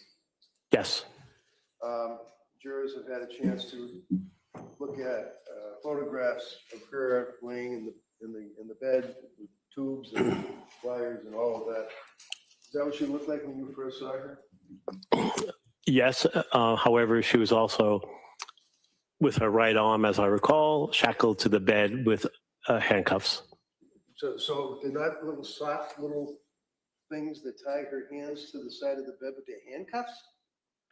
They weren't soft. They were regular, but appeared to be metal handcuffs that police officers and perhaps officers in this court use for detaining people and arresting people. So They were not soft. while she's laying in the bed, did she have the tubes and the wires for treatment in the emergency, the intensive care unit, I should say? Yes, Was she intubated at that point, if you recall? she was not. So she was able to speak. Yes, Was she able to move obviously she's chained to the bed, so she couldn't get up. she could not get up. She couldn't move below her sternum, the chest bone. At that point, had you and I met and talked about this case at all? No, What was the reason I asked you to go to the hospital? you are worried about her mental health, given the significant event that had just taken place a few days earlier. You were concerned that she had absolutely no ability to have visitors. Visitors were not permitted to meet with her, from family members to friends to a priest. No one was able to see her. So as a result of that conversation we had, you went to the hospital, went into her room, and you were able to speak to her. Is that correct? Yes. Can you tell the jurors, if you recall, what type of law enforcement presence? Uniform, cops, guns, stuff like that? What did you notice? I noticed literally outside of her hospital room were 2 state troopers in their blue uniforms, sitting each in a chair on either side of the doorway to Ms. Clancy's room, with a nurse sitting in the corner of her room. When you went in to see her on that date, was it your understanding she had recently been extubated? In other words, they removed the tube from her mouth? Yes. And do you recall the conversation that you had with Lindsay at that time? Yes, I did. Tell the jurors what your memory is. The conversation I had with Ms. Clancy at that time was one where I asked if she knew where she was. So I did what's called a mental status exam, a brief mental status exam. It's orientation to time, place, location. She didn't know where she was, wasn't quite sure what time it was. She knew who she was. And she told me that she remembers what happened, but it was very fuzzy and foggy. At the time, she had been on medication for the significant pain post-surgery while in that hospital room. And during the course of that interview with her, did she express any concern to you about her husband, Patrick? Yes, she did. Tell the jurors what she indicated to you. She said, since 11 days prior to my meeting with her, which would have been January 24th, 2023, she had no contact with Patrick. She wanted to know how he was doing. She wanted to know if she could call him and find out where things are with her and with him and how he was faring, and to just speak with him. She expressed concern about her family. Yes, she did. Did she express concern about what had happened? Yes. Did she ask you, or did you offer to her the ability to speak to her husband, Patrick? She asked me if she could use my cell phone to call her husband. Did she do that? Yes, she did. Did you hear the conversation? Yes, I told her we'd call. It would have to be on speakerphone. And tell us about that conversation. So that first phone call, I believe on the 24th, he did not pick up. She left a message. I did not leave a message. We then called back 2 days later on the 6th. And after the 2 days had transpired and the call was made on the 6th, did she have a chance to talk to Patrick? Yes. Were you there? Yes. Was she still chained to the bed? Yes. Were the cops still outside the room? Yes, not in blues. They were in civilian clothing, jeans, flannel shirts. And tell us what she said to Patrick in your presence on the speakerphone at that point. She had told Patrick that she loved him very much. She was unable to express a lot of emotion, but she expressed love for him. And she had said that she heard a male voice ordering her, telling her that she didn't have any choice, but she had to kill her children and then kill herself. Now, doctor, have in mind your background, your career, Did you tell Lindsay Clancy to lie or make that up and pretend that she was hearing voices? No, Did you have any conversation or any suggestions to her at all that she should say she heard voices or anything like that? absolutely not. Why did you let her call her husband on your cell phone? I let her call her husband out of human compassion. As time went by, did I then, oh, by the way, you've testified for me on other matters, have you not? Yes, We go back about 20 years yes, and we socialized together, yes, so we're friends. yes. And as you worked on the case, can you tell the jurors what information you had access to that would allow you to continue with your investigation as a psychologist? I had access to her clinical records. Many of that were discussed here.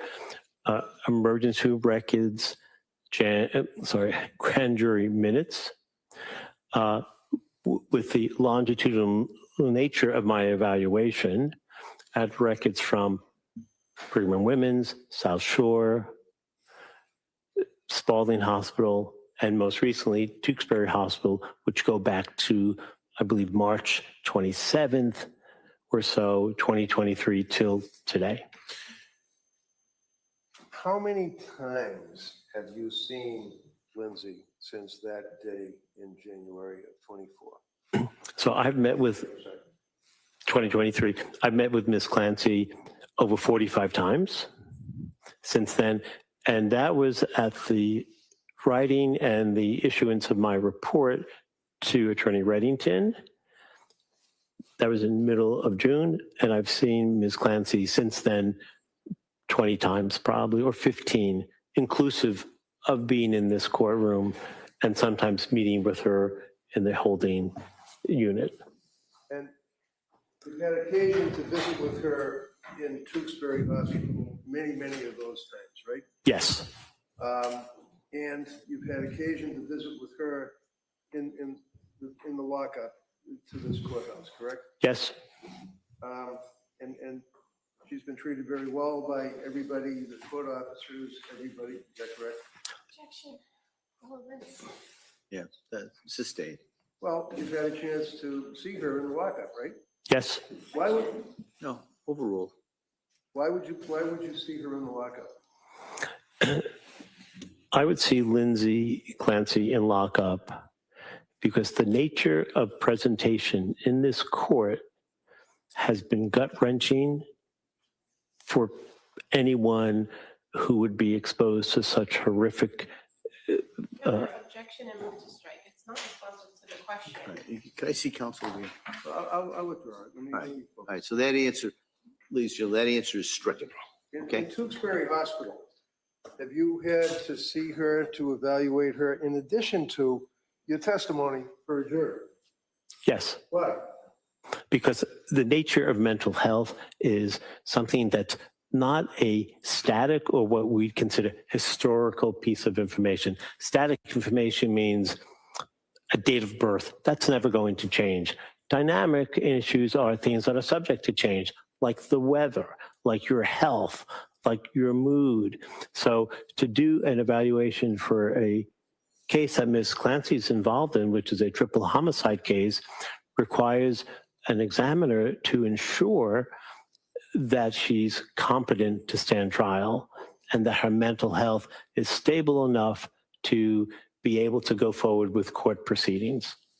Is there an additional component, and has there been an additional component of her suicidal ideation since she's been in custody at Brigham and Women's and then, of course, transferred years ago to Tewksbury?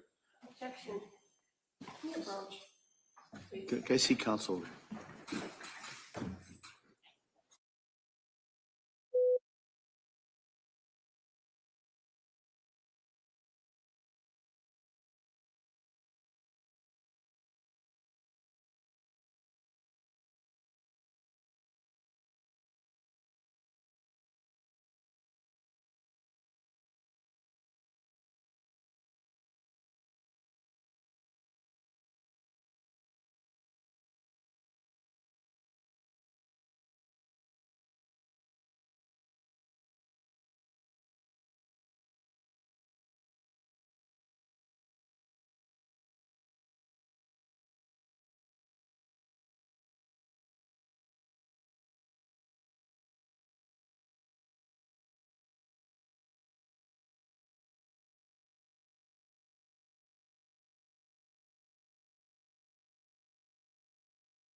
So, Doctor, while you're evaluating her, whether it be in Tewksbury or you're visiting with her here, her present state of mind is always an interest to you, is that correct? Yes.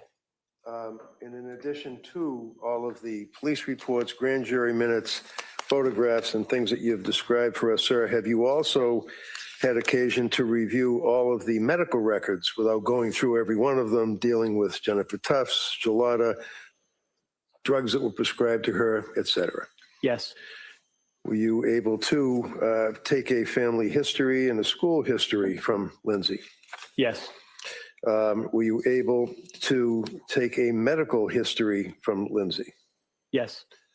Were you concerned about her status as a woman who had recently had a child, Callan, in the spring of 2022? Yes. And what time frame was it that you were focusing on for purposes of your evaluation as to her mental state after having Kelly, when she was postpartum? The time frame started in roughly September 2022 through January 2023. And during that period of time, you were aware that she had certain symptomology. Again, we could go through every single one of them, or we can just say, yes, she did express that she had symptomology. Jury's heard the evidence up to this point. Yes, many times And to did she many see to other doctors? people. Did she see doctors? Yes, Dr. Tufts? yes, Was that the first time that she was expressing anxiety and her concerns about insomnia, and that she went to see Dr. Tufts and she was prescribed the SSRI? yes. July, June, August of 2022. What was her mood at that point? Her mood was waxing and waning at times, but struggling as well in common sense ways. Having 3 children, ages 5 and under, not an easy task. So in the fall of 2022, when she went to see Dr. Tufts, that's when she was prescribed the first SSRI. Zoloft, yes. And that would, and again, when she had the second baby, that would be Dawson. Yes, Did she have also indicia, symptomology of anxiety and the symptoms that she had described that she required that she had to be placed on some medication? yes, she did. What was that medication? I believe that was trazodone, if I'm not mistaken. When she was in nursing school prior to that, was she placed on medication? Yes, she was. And that was because of public speaking nerves. What was the medication? There were multiple medications. I believe it was propranolol, and I believe it may have been trazodone and Wellbutrin, but I'm not totally positive of that. Do you recall that she was prescribed an SSRI when she was in nursing school? Yes, What was that? that was Zoloft. When she saw Dr. Tufts and she took the Zoloft, it was 25 milligrams initially. Is that correct? Yes, Was it increased? it was increased to 50 milligrams sometime later. And Yes. how did she react to that? She didn't take the medication initially. She waited a few weeks until she started on the lower dose. So my question was, how did she react to the increase in the Zoloft? Poorly. What does that mean? It was not a therapeutic uplift for her. She didn't do well. She didn't feel better. By all reports from Ms. Clancy, she did not get better. How about sleeping? Did she have any complaints about sleeping? Yes, What was that? her insomnia got worse with the passage of time. As September turned into October, it turns into November, around the time of Thanksgiving. Had she continued to seek help from medical health care providers? Yes, Answer is yes. yes. Who did she seek to get help from? Well, the initial person, I believe, was her mother-in-law, Sue Clancy, and who was a labor and delivery nurse who knew But people. who did she see as a result of Sue Clancy? She saw, I believe it was Julie Paul initially. And what group was she affiliated with? South Shore Perinatal Health. Did Ms. Paul, nurse practitioner Paul, prescribe medication for her?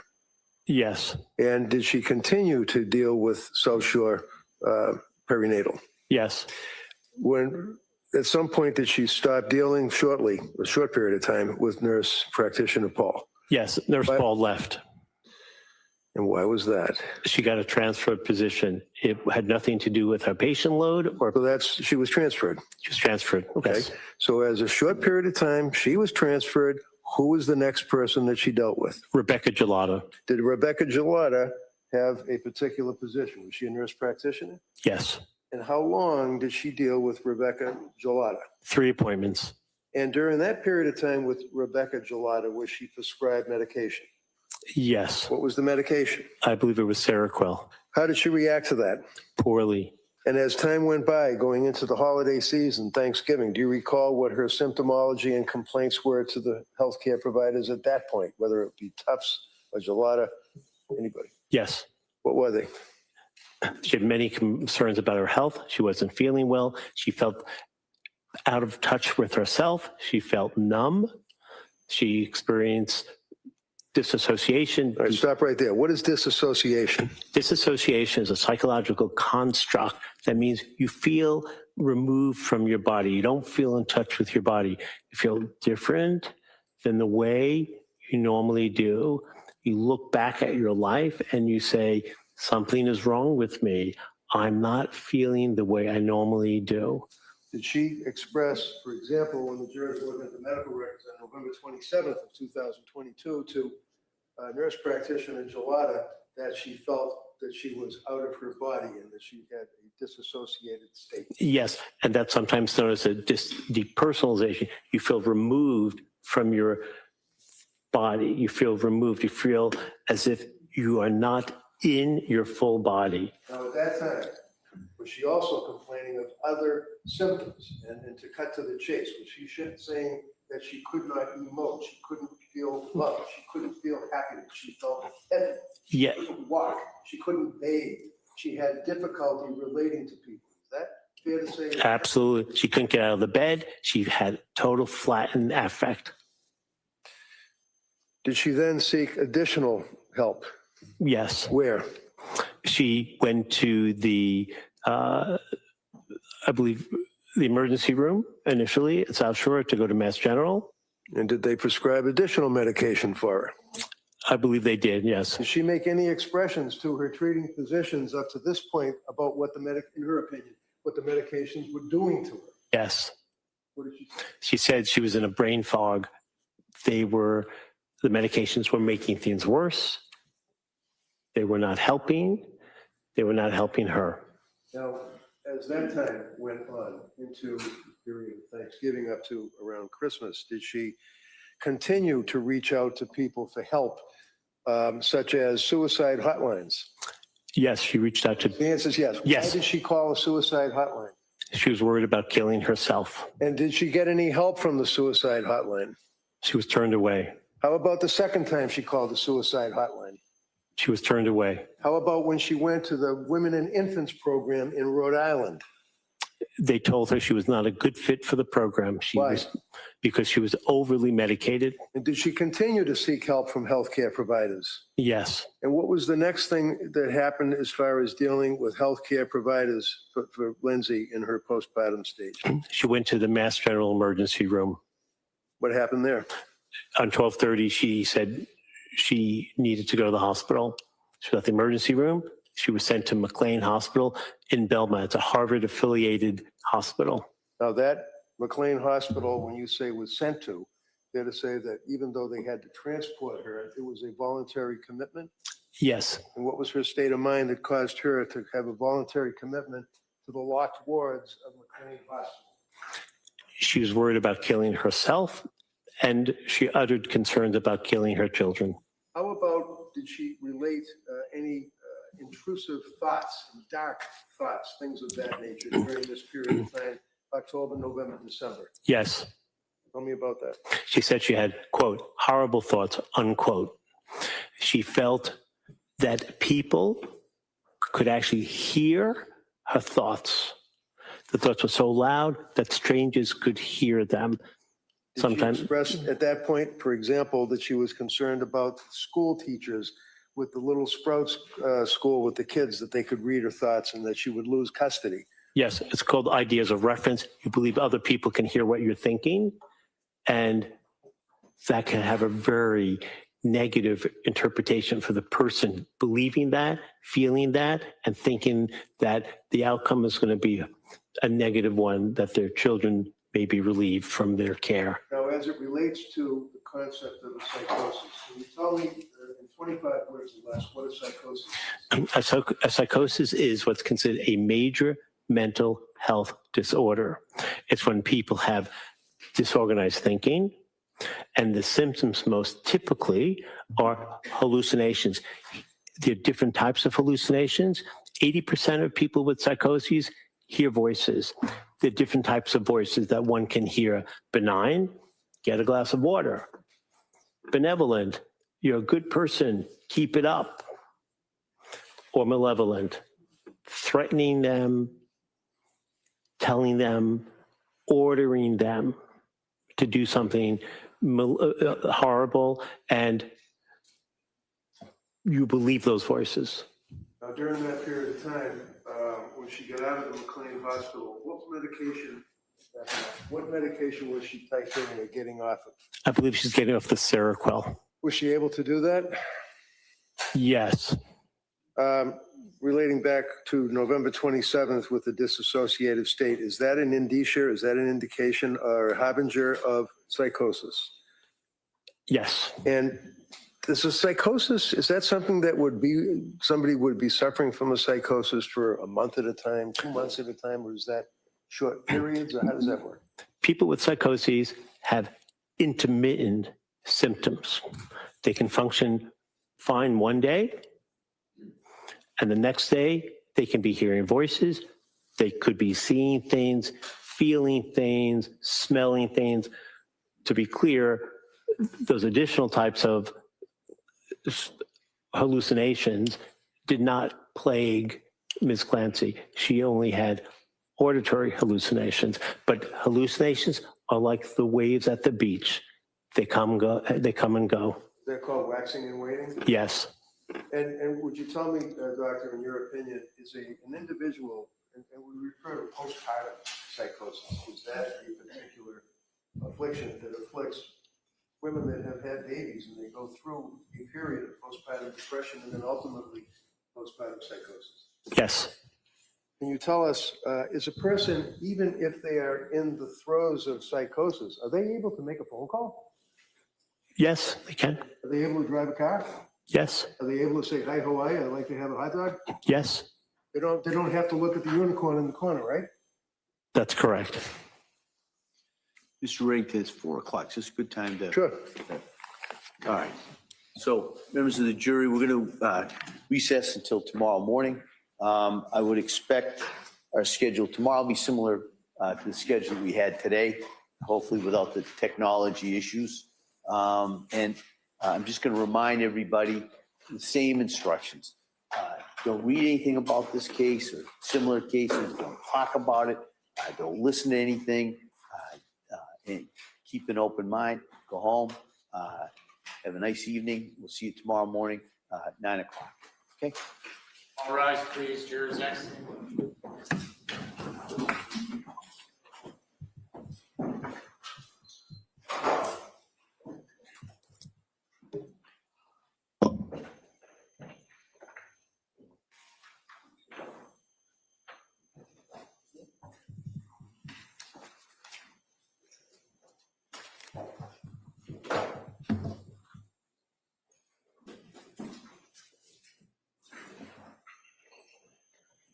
All right, doctor, if you want, you may step down. Thank you. All right. I hesitate to ask, can you approach? All right.